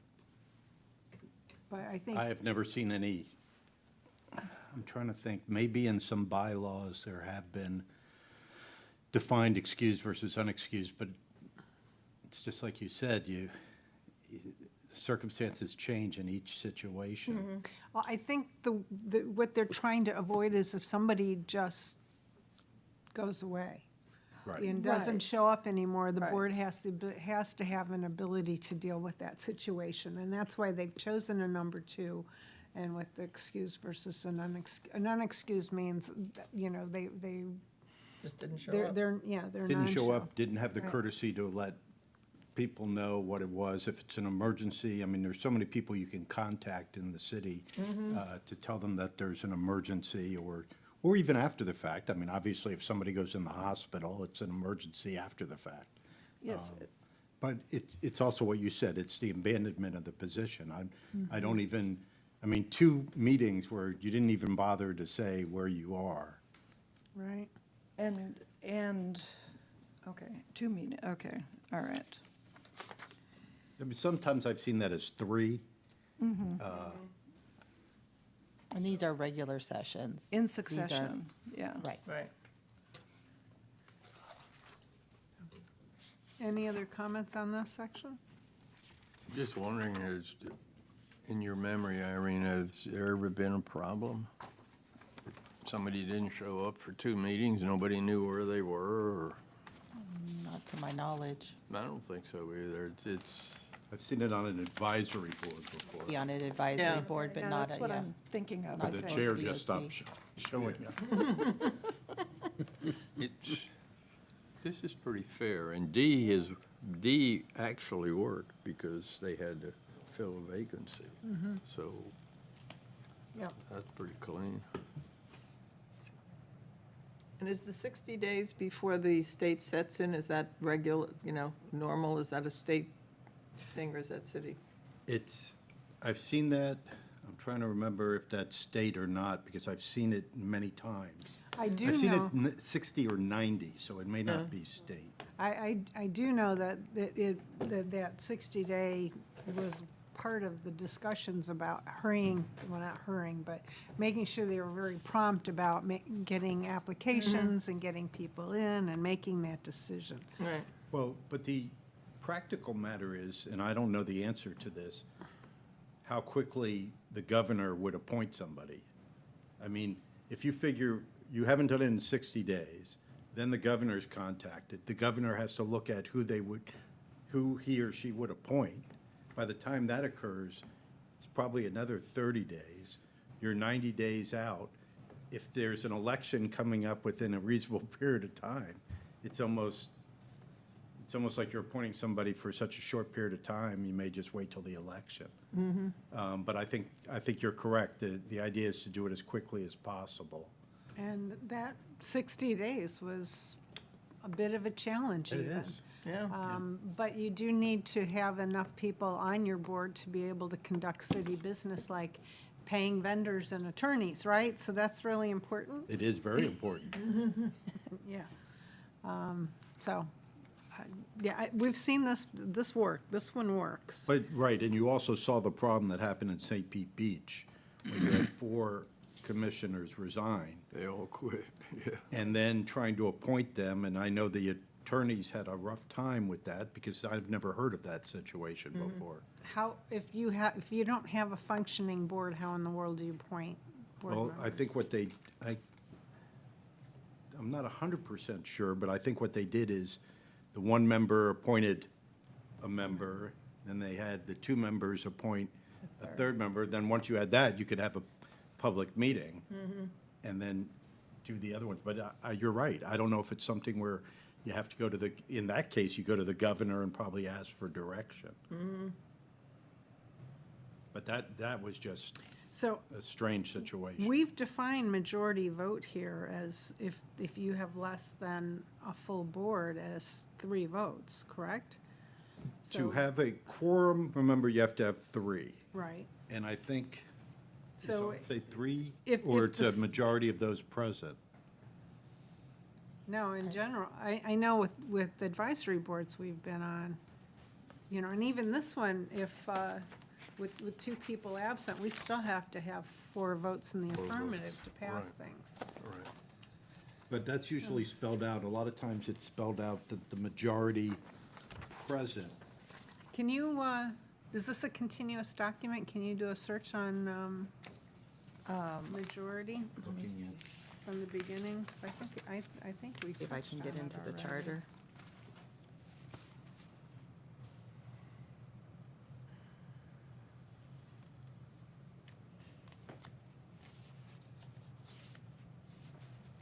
Still have to have 3 votes. What's that? You have to have 3 votes on their Right. board to pass it. So, We may need a special, On this board, you would have to have 3 votes, because it's a 7-member board. I think I read in here 4. we may need a special section here that addresses multiple resignations, Yeah. given what happened in St. Pete, so that it would be clear what to do. Trying to look at.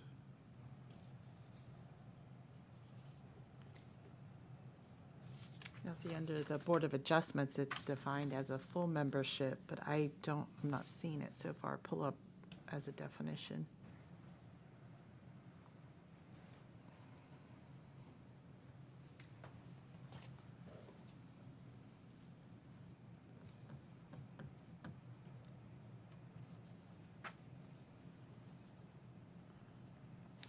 Well, if our attorney says 3, it's 3. I will, Also talks about in the procedures, With approval less of than the, that's 7, in right? section 2 dash. Well, it's a majority. Oh, here we go. Oh, no, here it says, such commission shall be composed of 7, and the affirmative vote of 4 such members shall be required to propose any change to the charter. I mean, so, for you to vote on ultimately. Yeah. That makes sense. so, you know, it's, I thought But I want to saw check on four the, on the commission. Because that goes to your question, your comment. Takes 3 votes to pass anything on the commission, so Yeah. has to be 3. And this, is that by state I don't know. statute? Is the supermajority is 4, right, Jimmy? Right. Supermajority is 4. Yeah, I don't think that,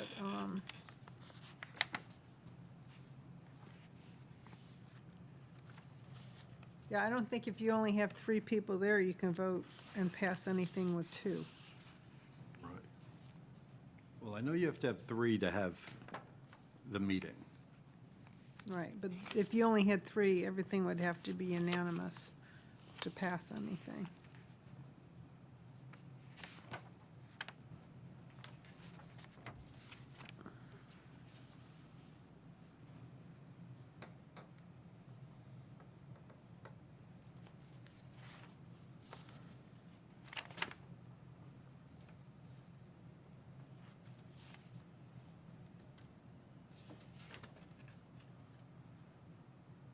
Yeah, let's see. I thought that was in here.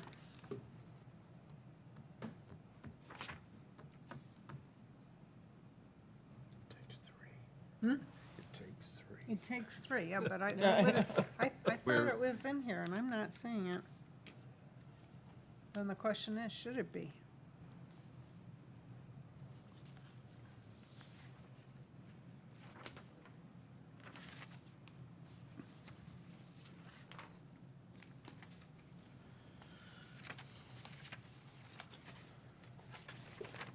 So basically, you want clarification. If there's 3 present and it determines a quorum, 3 is still the majority, rather than 2. Is that where we're heading, Carrie?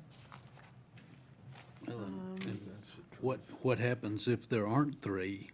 If 3 out of 5 resign or removed for some reason or Right. something? Well, that's when the governor steps in and appoints your boards until your next election.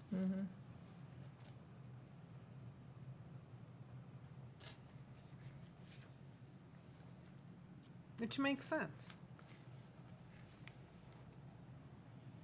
I just don't think we have it written. We could do some more research and bring it back as well. Like I said, I just don't think This it's would be a defined. good thing to recommend to the attorney and bring it back for our I next meeting. think that would be you know? excellent. I'm done looking at this. I can't find it. So the question is I'll keep looking at it while you're where talking. is it defined? And is it in one of the Florida statutes? In which case, that's fine. If it's not in one of the Florida statutes, do you recommend that we put wording in the charter to address that? I will look at both. Because of what we have seen recently. Okay, so I'm gonna put in a note here about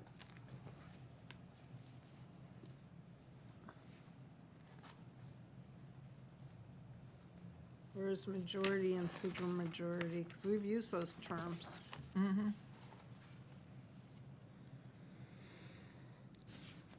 Defined. And that's one question. On 513. And then where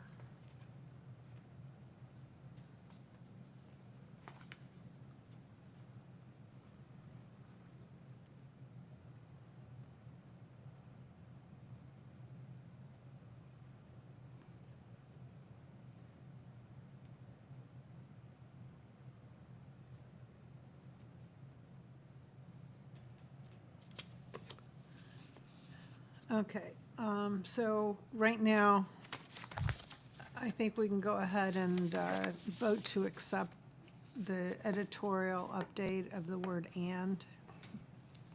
Right. I think that would just be considered a Scrivener's error. That's how I was looking at it. So we do not have to vote on that? No, I think we'll research that. That has to be a Scrivener's error.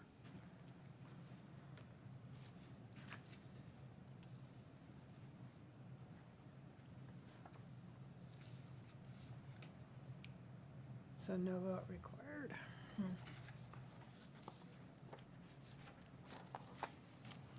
Okay. We're going to hopefully hear from the attorney at another meeting where these things are. So I'm going to recommend we move on to section 12 on zoning powers.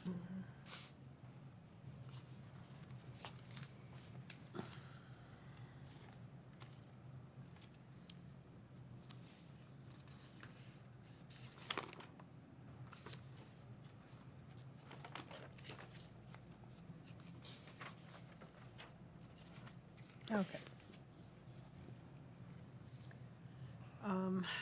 Since this is short, I will go ahead and read this. Board of Commissioners shall have all powers concerning land uses may be prescribed by general law, provided, however, that the Board of Commissioners shall appoint a Board of Adjustment to be composed of 5 members and 2 alternates, who shall vote in the absence of a regular member to hear and decide appeals solely from administrative staff decisions for special exceptions and for variances to zoning and land use regulations of the city. Any person aggrieved by a decision of the Board of Adjustment may present a petition to a court of competent jurisdiction setting forth that such decision is illegal in whole or in part, specifying the grounds of the illegality within 30 days of the decision of the Board of Adjustment. The Board of Commissioners shall appoint a Planning and Zoning Commission to advise the Board of Commissioners on issues concerning land use and other such powers as may be provided by law. All right, so there was some discussion in a couple of areas.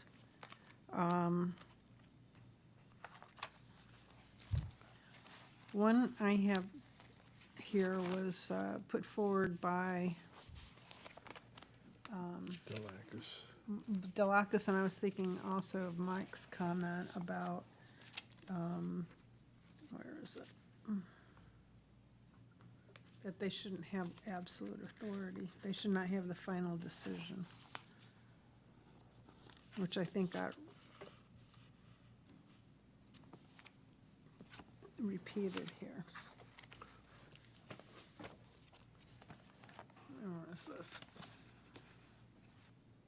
P and Z should not have final say.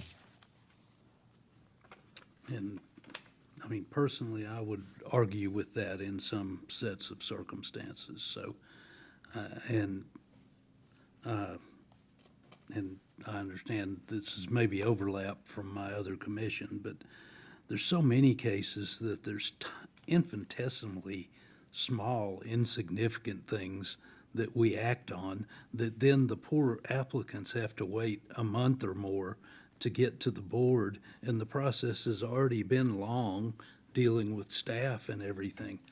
I mean, how to define those is the difficult thing. I'm not quite sure exactly how to define the ones that are non-controversial and small things, but it's, I think, unfair to the public sometimes that they have to wait so long to do, I mean, almost nothing. I'm trying to think of a good example, but it's not coming to me right at the moment. But anyway, I think it would be helpful. And, I mean, I see the Board of Adjustment also has that power to make final decisions, and some of the variances and things that they have the power to grant are much, much more consequential than some of the small cases that we see come through P and Z. If I may, and I certainly see your point, you know, most things are small, but sometimes there are big things, you know, that affect not just the applicant, but a whole range of people.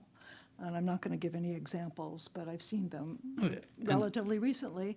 And in that case, I think it would be better for those to be resolved by the Board of Commissioners. Well, and I never intended to mean that everything should be changed to a P and Z making the final decisions. But I think there are types of cases that are relatively de minimis, and it would shorten BOC meetings, because even they spend 15 or 20 minutes talking about them as a minimum, even when it's a foregone conclusion that the thing's going to be approved. And so it would shorten their meeting. It would give P and Z the feeling of a little more purpose, I think, but mostly it would shorten the process by at least a month for most of these applicants. But Well, I remember, I mean, we're going back years now, but I remember that at one point, I know that the Heritage Preservation Board was a decision-making board, and I thought that was like the only one in the city. And the other ones would do basically the I don't want to say committee work, but the committee work for the decisions made by the Board of Commissioners. Now, I think what you're describing for the P and Z board is that work to be able to decide what should go to the Board of Commissioners with, you know, what vote, because one of the discussions it's always had is, well, how did the P and Z vote go? And if it was not unanimous, they want to know why. So I think there's a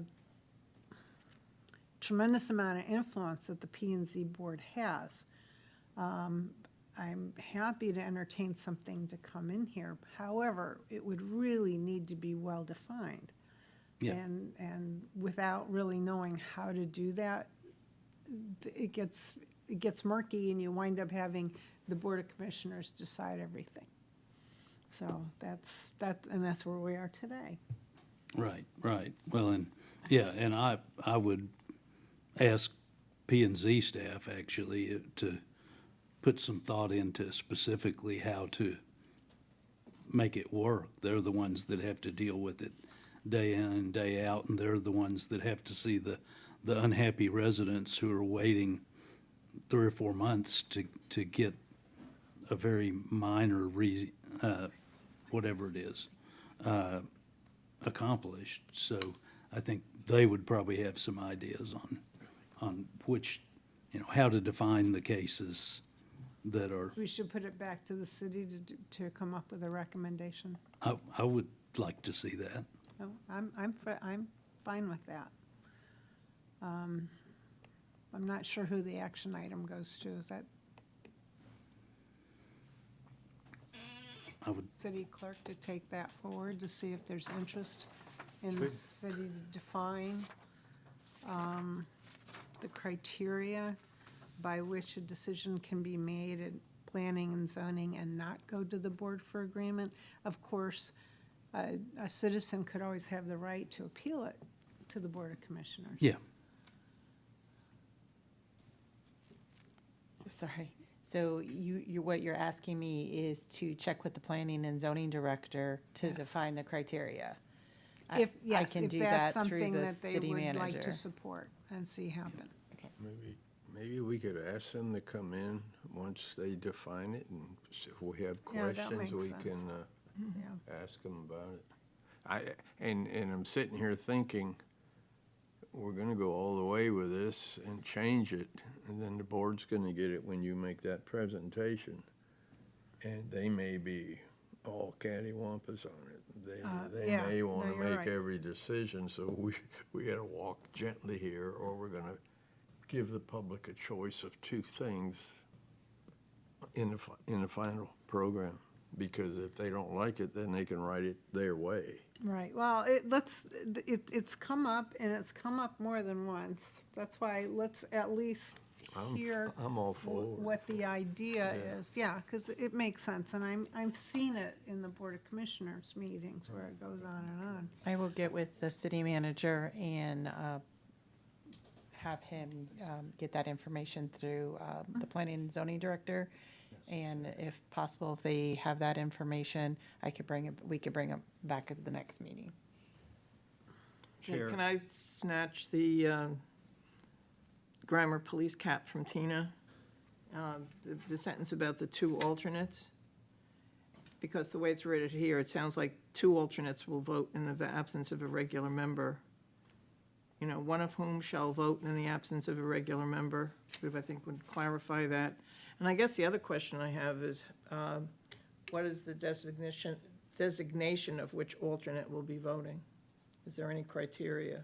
Usually there's a first alternate and a second alternate. Okay. And All right. it that's- usually has to do with which one's there. Right. But yes, the alternates have identified slots. One's a first, one's a Right. second. Chair, I can answer a previous question regarding ordinances and resolutions. Yes. This is Florida statute. A majority of the members of the governing body shall constitute a quorum. An affirmative vote of a majority of a quorum present is necessary to enact any ordinance or adopt any resolution, except that 2/3 of the membership of the board is required to enact an emergency ordinance. So you could have 3 members, and 2 would constitute a quorum for an ordinance or resolution, except an emergency one. Now, we may have rules that say different, but this is Florida statute. Thank you. One other thing I see in section 12 here is it talks about appointing the Board of Adjustment and what it consists of, and it just says shall appoint a planning and zoning commission, and it doesn't have similar language about what it consists of. We might want to look at mirroring that part of the Board of Adjustment language. And you all did discuss that earlier, in essence, saying that, who would be part of it, but the question was to make sure we have the ability to appoint people if we can't find those qualifications. So in other words, if you have one member of the Board of Commissioners, you have a majority. Oh, no, you have to have a quorum. If you have a Board of Commissioners that represents one person, right? You have 5, 4 have quit, you have 1. Oh, no, that again is a different circumstance. That's actually, we'll find out the answer, or the answer may already be in there because the court is dealing with that issue. Oh, okay, all right. Because they well, challenged what St. Pete Beach did. Okay, But for our concern, 3 commissioners, 2 can make a decision for an ordinance of resolution, unless we have something different, which we are talking about looking at. But I wanted you to know what the statute said. okay, thank you.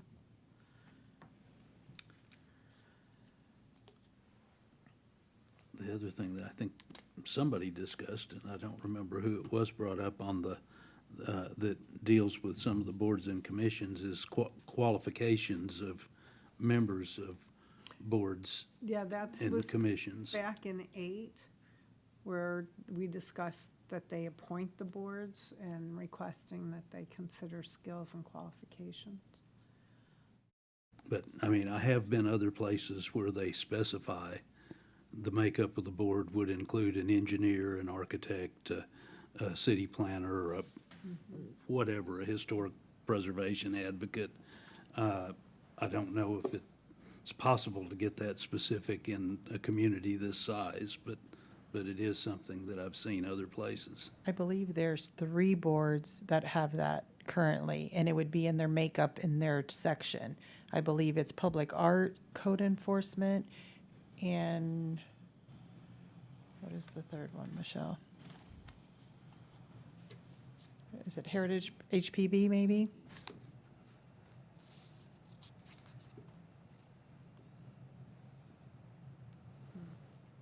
But anyways, I'm not advocating for or against it in this. I'm just saying it was something we might want to think about. And where is that? Would that be, that wouldn't be put That's into the not in charter here. itself, though, right? It's in each Where is In that the ordinance. specified? It would be in that section, like in the public art section. It has what that's required in the board It's makeup, in the ordinance. in the In the creation of that ordinance, board, okay. Okay. HPB and code enforcement. So, I mean, think those are the only three right now that I could think of that have those specific fields that are required. so it might be a good idea to work with the head of, was the building department, right, for planning and zoning, which is the planning and zoning department. Separate. Planning and zoning department is Yeah, the separate. planning and zoning department to craft an ordinance with guidelines for who populates that. And I think that might happen naturally out of the change of the charter we're suggesting. You know, Yeah. that it's more than just P and Z, it's all of it. You know, if Right. we're saying, you know, Right. consider skills, et cetera. Yeah. Okay, so we change to allow,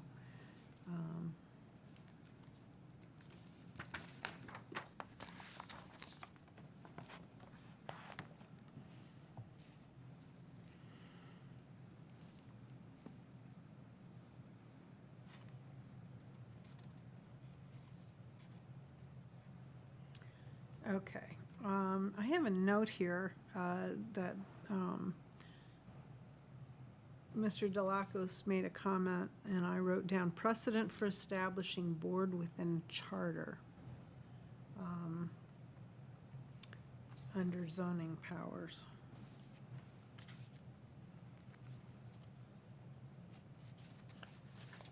And it might have, do you remember that comment? What I wrote down was that he wanted us to consider other committees like the land preservation Yeah, I and have add that them one. into this paragraph. Okay, so. Yeah, I had the land preservation districts, I have marine committee. But if we did that, we'd have to rename the section from zoning powers. I think he Yeah, said where that it's- I'm section not- would be under the reserve section 28. I don't have a copy of the minutes with me, but it's in the minutes that Okay. he wanted it in section 28, the reserve section for the land preservation. Okay. Go back here, 27. Oh, I stuck that note on 27. Okay, move it to 28.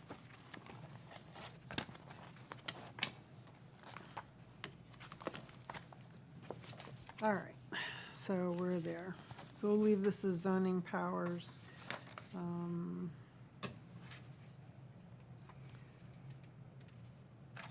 And this is section 27. And then we talk about Marine Committee. And other ones.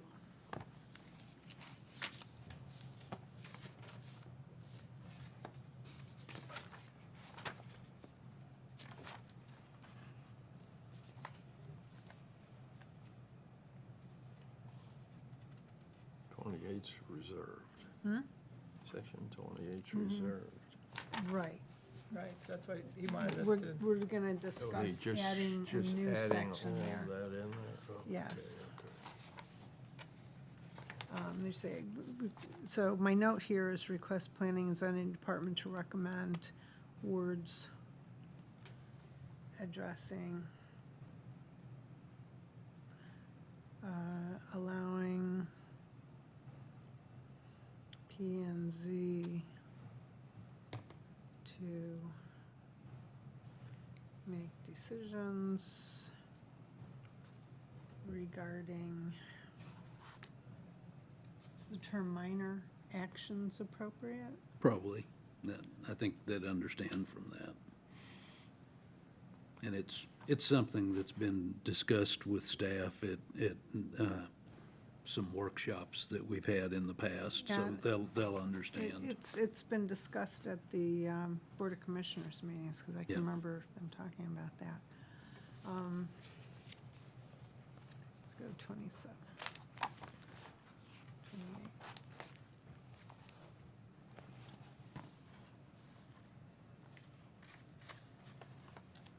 Okay. We're going to wait for words from them. We did have, I just want to make sure that it gets caught that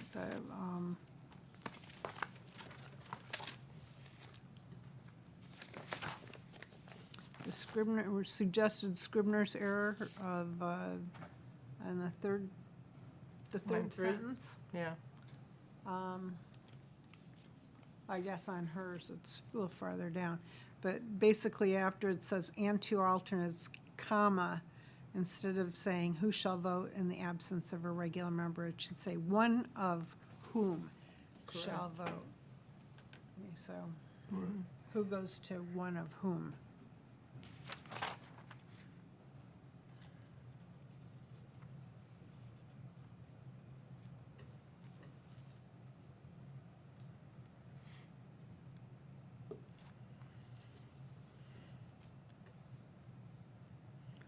Yeah.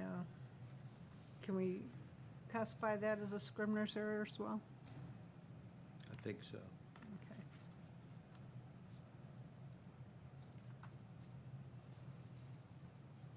I think correction of a grammatical mistake is just considered, I think correction of a grammatical mistake is a Scrivener's error. All right, 13, interference with administration. Except for the purpose and inquiries and investigations, the Board of Commissioners or its members individually shall deal with city officers and employees who are subject to the direction and supervision of a charter officer solely through the charter officer who supervises that city officer or employee. And neither the Board of Commissioners nor its members individually shall give orders to any such officer or employee, either publicly or privately. Nothing in the foregoing is to be construed to prohibit individual commissioners from closely scrutinizing by questions and personal observation all aspects of city government operations, so as to obtain independent information to assist the members of in the formulation of sound policies to be considered by the Board of Commissioners.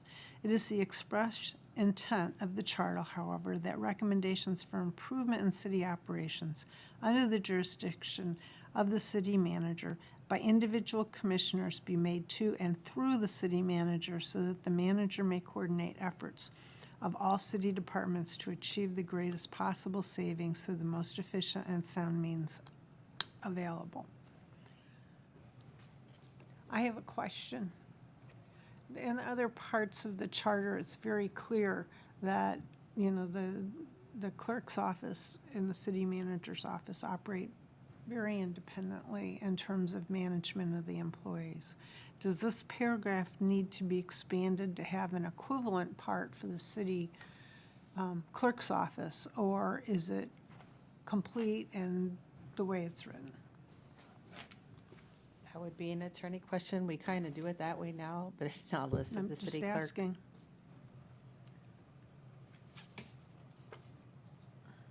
We did that in the last charter, right? It was a couple charters ago. Yeah, The- letting the they both- employees report to Right. the clerk's office. The 'cause last charter, we just corrected it so it could also be under the city manager section, not just the clerk Yeah, section. I would look at this, when we go to 17.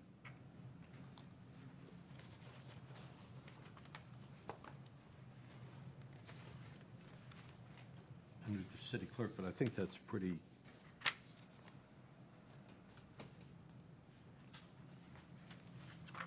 Yeah, no, it's already, wait. Well, the fact that the city clerk is separate from, and city clerk and staff is separate from the operation of city manager and staff, that is Right, it's a really separate clear charter on office. section 17. However, on section 13, with interference with administration, it is, it talks about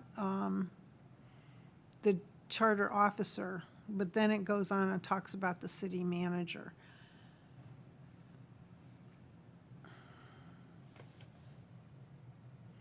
And that's kind, like I was saying, that's kind of how it's handled. Right. It's just the city manager and myself are the only two charter out of the four charter officials that have staff under them. So if there's anything, the commissioner comes to me, and then it's handled for anyone under my direction. I mean, I think the way it's written, Well, I'm It's just appropriate. wondering if the two locations of city manager we miss, and it should have been the charter official.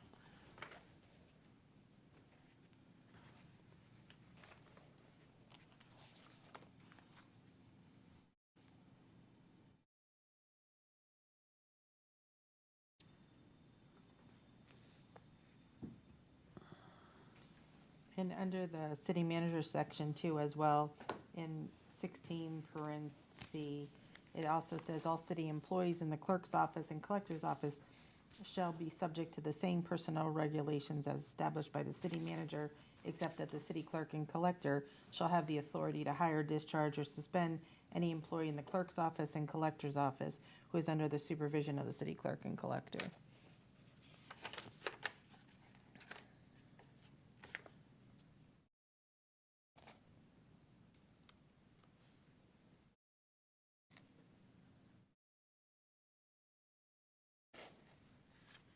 Yeah, we took the time to make sure there was a strong separation of church and state, so to speak.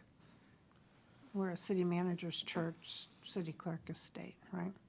But in section 13 now, the first part of the paragraph recognizes the staff under the charter officials. But then the second half of the paragraph just talks about the city manager. And that's why I was raising that question. I mean, it might be a don't care, it's working, let's not touch it, and I'm all for that. But I also wanted to just say, in my mind, we had taken the time to make those very separate. Do they need to be separate? And if the answer's no, it's working, we can move on.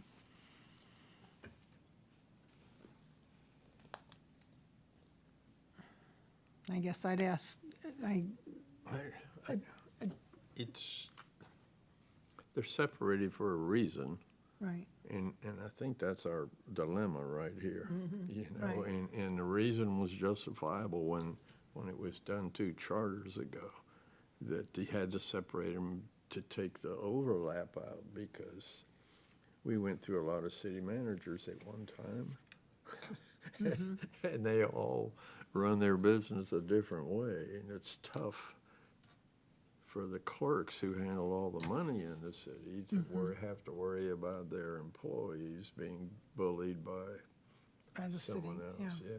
And the average clerk office does not have collections under them. I think we're the only Not ones in changing Pinellas that. County, Don't start. Pinellas County. No, we're keeping that. It makes No, sense. no, no, I It's know, I'm just that saying that's why it was those done, discussions came after this not because we had paragraph. problems, yes. We're not changing No, that. no, no, no, I'm Nice saying that's try. why originally they were separated, to be very clear on that part.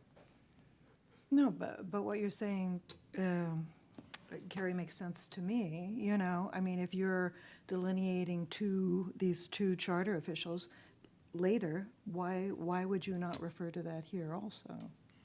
Right, it's that last sentence. It's the express intent of the charter, however, that recommendations for improvement in city operations, which could include the clerk's office, right? yeah. Under the jurisdiction of the city manager, which now clerk's office is not, by individual commissioners be made to and through the city manager, so the manager may coordinate efforts of all city departments. And that, you know, the bottom line is, this is limiting them, the commissioners, from being able to go to individual employees and task them.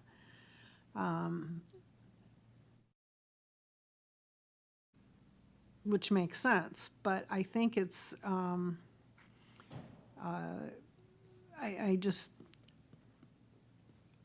I think that maybe instead of saying under the jurisdiction of the city manager, it should either read under the appropriate charter official, or it should read under the jurisdiction of the city manager and the city clerk. By individual commissioners be made to and through the city manager or city clerk, so that the manager may coordinate the efforts of the city departments. Unless it's okay to have everything go to the city manager and then he tells you what needs to happen? Is that working? I mean, is that how it's supposed to work? They usually come to me, so I don't. Yeah, I think this 13 is strictly for the city manager, because he does take care of the operations and the maintenance and all of that stuff. And where they come in is just with the employees, that they have to be able to supervise and hire and fire their own employees. And task them, Yes. right? The city manager does not task your employees, you task the employees. That is correct, I do. Yeah, and that's where this gets confusing. Yeah, it is, but it works. Okay, we'll move on. It's just, y'all need to tell us if this needs changing, tell us right now. We're talking about it. We want to do it the way you need it. Like I said, I understand what Chair Root is saying, and it's worked. I think they come to me if the BOC has an issue or needs to, they come through me, just like they would go through Mark. It's just not defined in here. Now, should it? That's, like I said, Who's coming to you? Help me out. this is saying basically that you can't, the BOC can't interfere with my, or employees without going through the proper channel. So if they want to go to an employee or have something, they can't just go to my employee and ask a question. They still have to come through me, because it might be something that my employee is not really aware of, or that, so that's how it works anyway. So they're Like the coming to military you They're now. coming to me Yeah, yeah. anyway if there's They come to something. you now. Okay, now I understand. Sometimes it does get funneled, it might get funneled through Mark if they're in conversation about something else, and that's fine too, and that works as well too. Okay. Yeah, I understand what you're saying now. I know how you run your ships, and I know how he runs his, and And we're getting a new one. yeah. Yeah, unfortunately, but, if it ain't broke, don't change it. If you need it changed, tell us. Tell us, yeah. Yeah, like I said, I don't foresee a current problem with it, but, Does that mean leave it the way it is? Quit dancing, will you? no, I'm saying, it's worked both ways, so it's not, I Well, you'll know, get a chance to change it in 5 years. Well, I guess that's. yeah. if I you need guess to. what has to be considered too is take current personnel out of the equation. It's got to be just a general yes. commentary, because right now I think, you're saying it works with the people in place. Yeah, if anything, I think a simple would be like, was recommended, city manager or city clerk wording if, So we could possibly, based upon what you're saying, we could possibly just short sentence something in here that says it discards the clerk's people. And then we pick that up in, Well, this is 17. interference with administration, so I think it covers both sides. So I think that we either take it and continue the charter officer discussion that's present in the first part of the paragraph. And can just continue that through, and and then just clean up where it needs to be cleaned up. I think that, I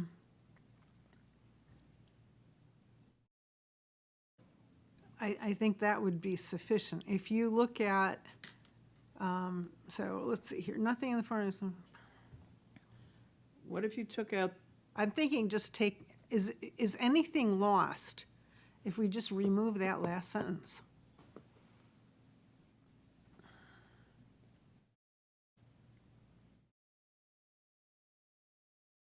How would changing city manager to charter officer? If we remove that last sentence, there is no city manager in there.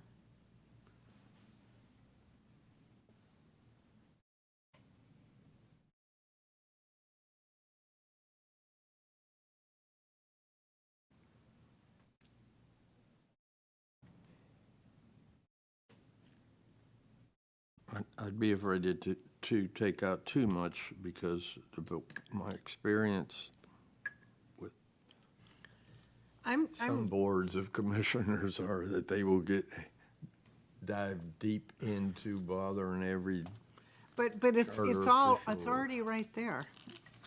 It says, except for the purpose of inquiries and investigations, the Board of Commissioners or its members individually shall deal with city officers and employees who are subject to the direction and supervision of a charter official solely through the charter officer who supervises that city officer or employee.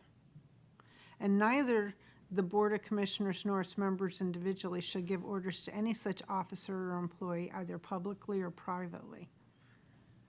I mean, that meets the intent of what was thing. desired, Yeah. okay?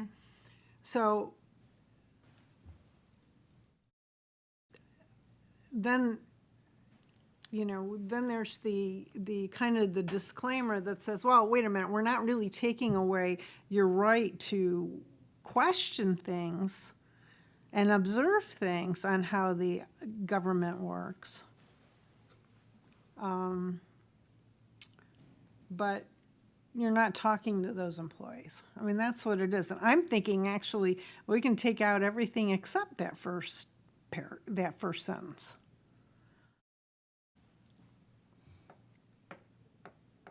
I wouldn't take out what you say is the disclaimer, because I think that is an important option for people, for the commissioners to understand what is going on. But I do think that the last sentence It's is confusing? not necessary. Okay, yeah, I think it muddies the waters. I mean, we've already told, the charter's very clear about who gets the request for information, who gets the request for tasking, et cetera. I don't think we need that last section. I agree. Take Me that too. last. Yeah, I think it stands okay without it. Okay, so this one, I don't think is controversial enough to bump a vote ahead. I'm gonna ask for a motion to remove the last sentence from section 13. So moved. Second. Any further discussion? Deputy City Clerk, would you call the vote? Yes. Ms. Jennings? Yes? Mr. Seaman? Yes. Mr. Colianis? Yes. Dr. Root? Yes.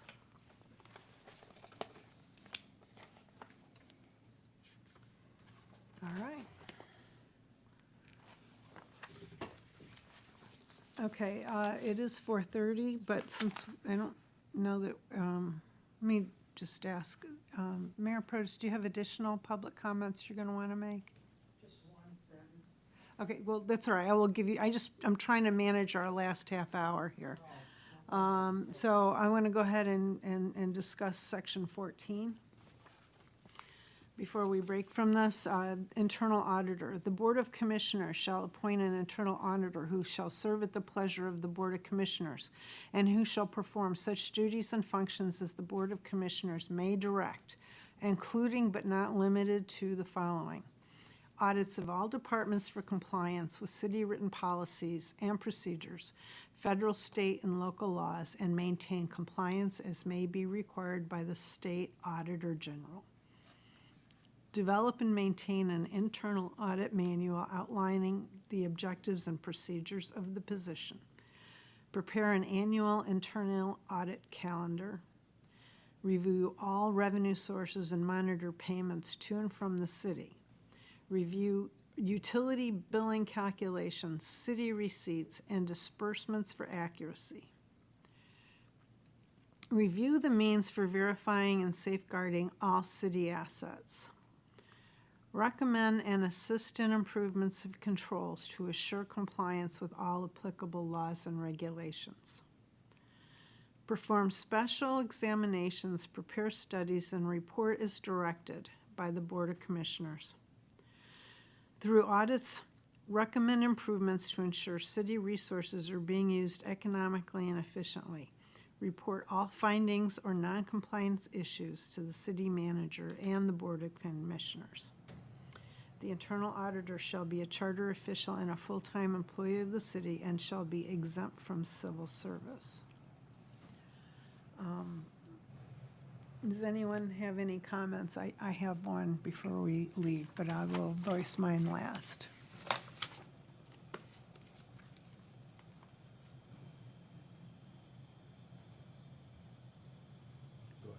All right, so one of the things we saw last year is the auditor found, uncovered a sensitive personnel issue and had that in his report. And it caused a bit of a furor between the city manager and the auditor about how that went forward. I think the auditor needs to be given license for full reign of appropriate information to the board, to the public. I mean, it's all about transparency. However, when it involves personnel issues, there's some level of privacy and sensitivity that needs to be addressed, and probably not done in a public forum initially. And so I think a provision should be added here, because right now, his section in here says his responsibilities reported to the city manager and the Board of Commissioners. There's nothing in here that says the city manager has the right to abort that process. And that's what we saw last time. But I can understand if you have a sensitive personnel issue, that needs to be treated sensitively and not be perhaps embedded in a report that becomes public immediately. So I think we need to add a provision here that allows him to address sensitive issues like that directly with HR,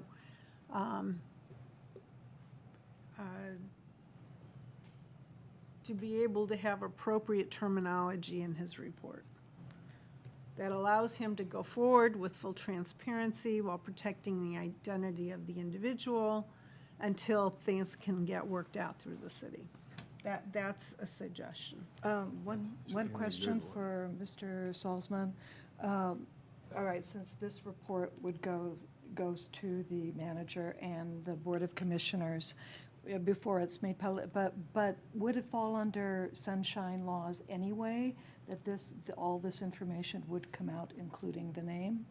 I mean, that could be disclosed? Yes. Okay. Unless there's an exception under 119. I'm trying to think of one off the top of my head that would apply to this situation, and I can't think of one. To the position, The To audit, the audit. the audit, Now, I believe is there- some audits are. let's look under 119. At some point, right. But I think that's once upon conclusion. Well, let's see.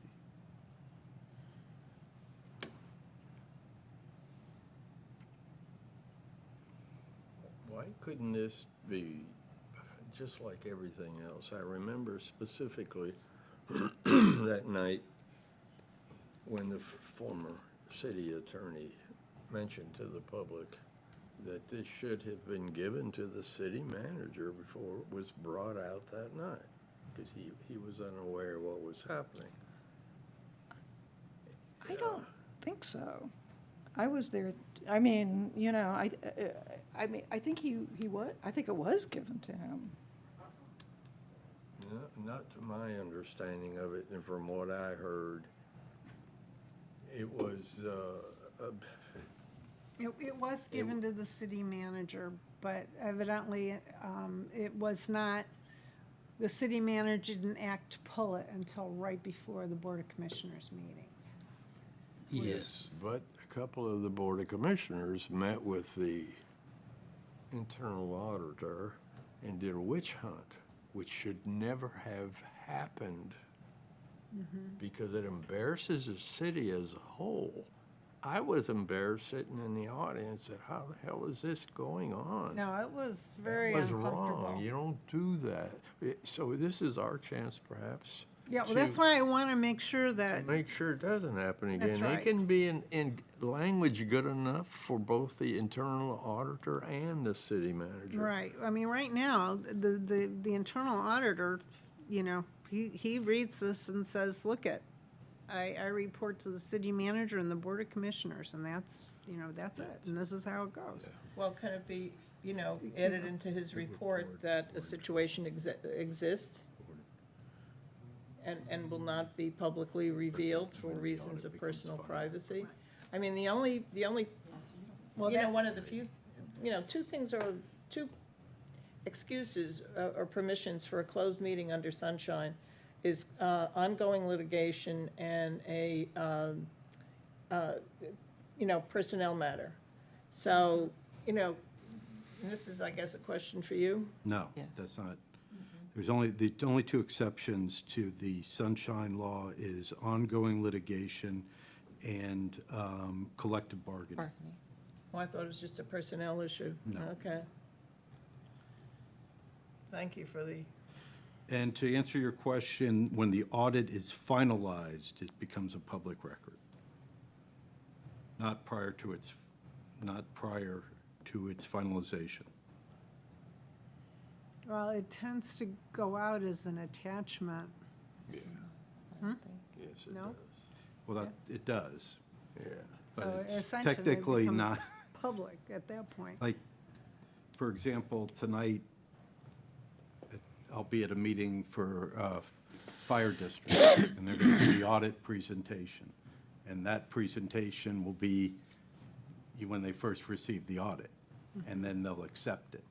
And that'll be a public record at that point. But you're right, when it's internal and it's been given to certain parties, it can become a public record based on how it's being used, as opposed to the exception. And what I understood that the internal auditor was upset because he felt that the way that it was handled, that the city manager was taking responsibility for the contents of his report.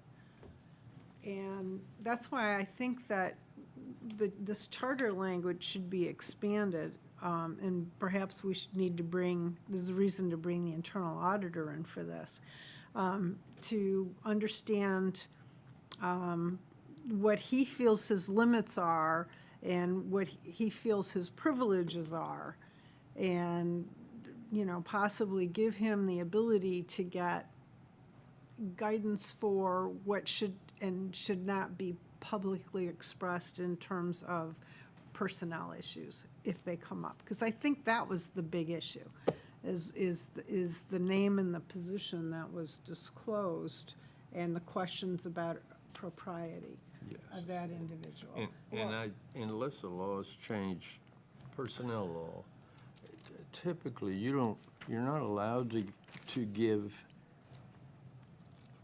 a former employee or, let's stick with former employees, that you can only allowed to give to anybody the day they started and the day they left. Yeah. And you can't even question, are they up for rehire? Would you rehire them? I went through this with the telephone company in HR, and you have to be real careful. They did not do that here.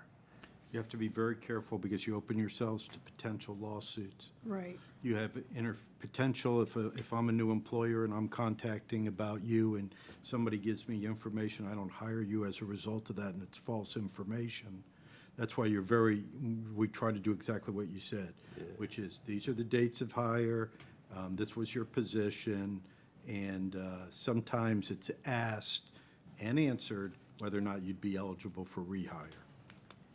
So, the internal auditor basically is under the requirement to report all findings and non-compliant issues to the city manager and the Board of Commissioners. And, it just blew up for him, for the Board of Commissioners, for the city manager. So I'll make the request that the auditor come in and allow us to, figure out how to write this so that that situation does not happen again. Ooh, I would rather ask him to help us rewrite it. so Okay, it well, doesn't- Well, I think you're going to have to, here's my question to you. Do you want to exempt, and we'd have to check with the internal auditor, anything dealing with personnel from his audit? And to what extent does his audit require personnel discussions, as opposed to department discussions, You could say, this department, we have a deficiency in this department, or however you want to put it, versus state the individual personnel, his name and that information. That may be something that you want to consider, and you may want to consider what the internal auditor tells us his requirements are by law. Well, and I have a legal question on this particular instance. If memory serves me correctly, the problem that the auditor was having was there was the sections of his report related to this personnel issue. He was asked by the city manager, I believe, to remove from the report or to deal with separately or later or something. From a legal perspective, was that an appropriate ask? And the only thing I can say to you is I wasn't involved in that, so I'd have to do Right. the research. well, the city manager wasn't, appropriately requested that because of the implications and potential for a lawsuit. On the other hand, the internal auditor, by definition of what's in the charter, is required to report all findings and noncompliance to the city manager and the Board of Commissioners, period. So you have a situation it's at loggerheads. Well, and there might be, and that's why I don't know the answer to this, there might be ways to still both do exactly what you said, which is present that information, but not necessarily present the individual's name. As I said, there's a deficiency in this department. Here's a deficiency. Without naming names is the issue, Right. I think. I think that's where it blew up. Again, Yeah, I that was wasn't the problem, involved is in that it. the names were called out, and there was enough information that even if the name hadn't been there, you knew who it was Right. because of the reference of the title and the position. And again, there may be a requirement as the internal auditor that I have That's to be right. as specific as possible. I just have never, I personally, well, I have to tell you that when an auditor gives their report, if you've been to several of them, each one does it a little differently, and they hit the highlights and the lowlights, and then some of it they don't talk about at all. So each presentation I've seen is a little different. Well, I think it's appropriate to have a conversation with him about what's in the charter, what guided his decision, and what we could do without, making him violate his requirements for an internal auditor. Yeah, you can't do but that. Yeah, I would tell you, even if it was, I'd be worried if you put something in the charter that's contrary to what he has a legal requirement to Right. do. I believe the legal requirement, has to be something that his license is based on, so. okay. Well, we have a plan to have him come in and discuss that with us. All right, I think that's good. All right, so I'm going to call an end to this part of the meeting. And we were having such fun, too. Huh? Yes. Well, we can keep going, but we have, I think, a hard 5 o'clock. Well, we can get through section 15. Let's start next time no, with let's section go. 16. Oh, no. Well, no, 15's reserved. Oh, Okay, reserve, we'll okay. definitely discuss We'll that. start again, we'll take credit for 11 through 15. All right? And Our next meeting is May 20th at 2 o'clock till 5 o'clock? Check? Yeah. Okay. Are there any public comments? What happened to your microphone? Oh, I'm sorry. I'm sorry. I just want to say, in reference to the Planning and Zoning Board and what Mr. Seaman spoke about, we elect commissioners. Those are the ones that give the final say. Planning and Zoning is a volunteer board. They're appointed by commissioners. They don't have the final say. They can come back. Taking a long time happens in government, all over the place. The second thing is, you look at your Board of Adjustments and Appeals, look at the last 5 and 8 years, what's happened around town, especially in historic preservation. They give an okays, which should not be, and that was the last step there. We need to look and make sure on the last step of the Board of Adjustments and Appeals and let people know, because it's ruining the community. It's ruining the shoreline. It's ruining the waterways. You know, and that's what we have to look at. I don't know if those things can go into the charter, but the last say So is from our elected officials. Now, if they want to elect planning and zoning board members, that's a different thing, and then you're not open to lawsuits. Look what's just happened these last 3 and 4 years with lawsuits. They changed members on the boards, and votes have been overturned and changed, and we're paying for it. So be very cautious about that. So are you suggesting that instead of giving broader powers to P and Z, we give less powers to Board of Adjustments? Look at it and decide what you want to do, but just ride around in the fruit sections and areas and see what's happened. And along the beach and people with their docks, they've been given the right to do things, and it hurts their neighbors. But the Planning and Zoning Board should not be the final say. They're appointed, and we've seen and we're paying for what's happened.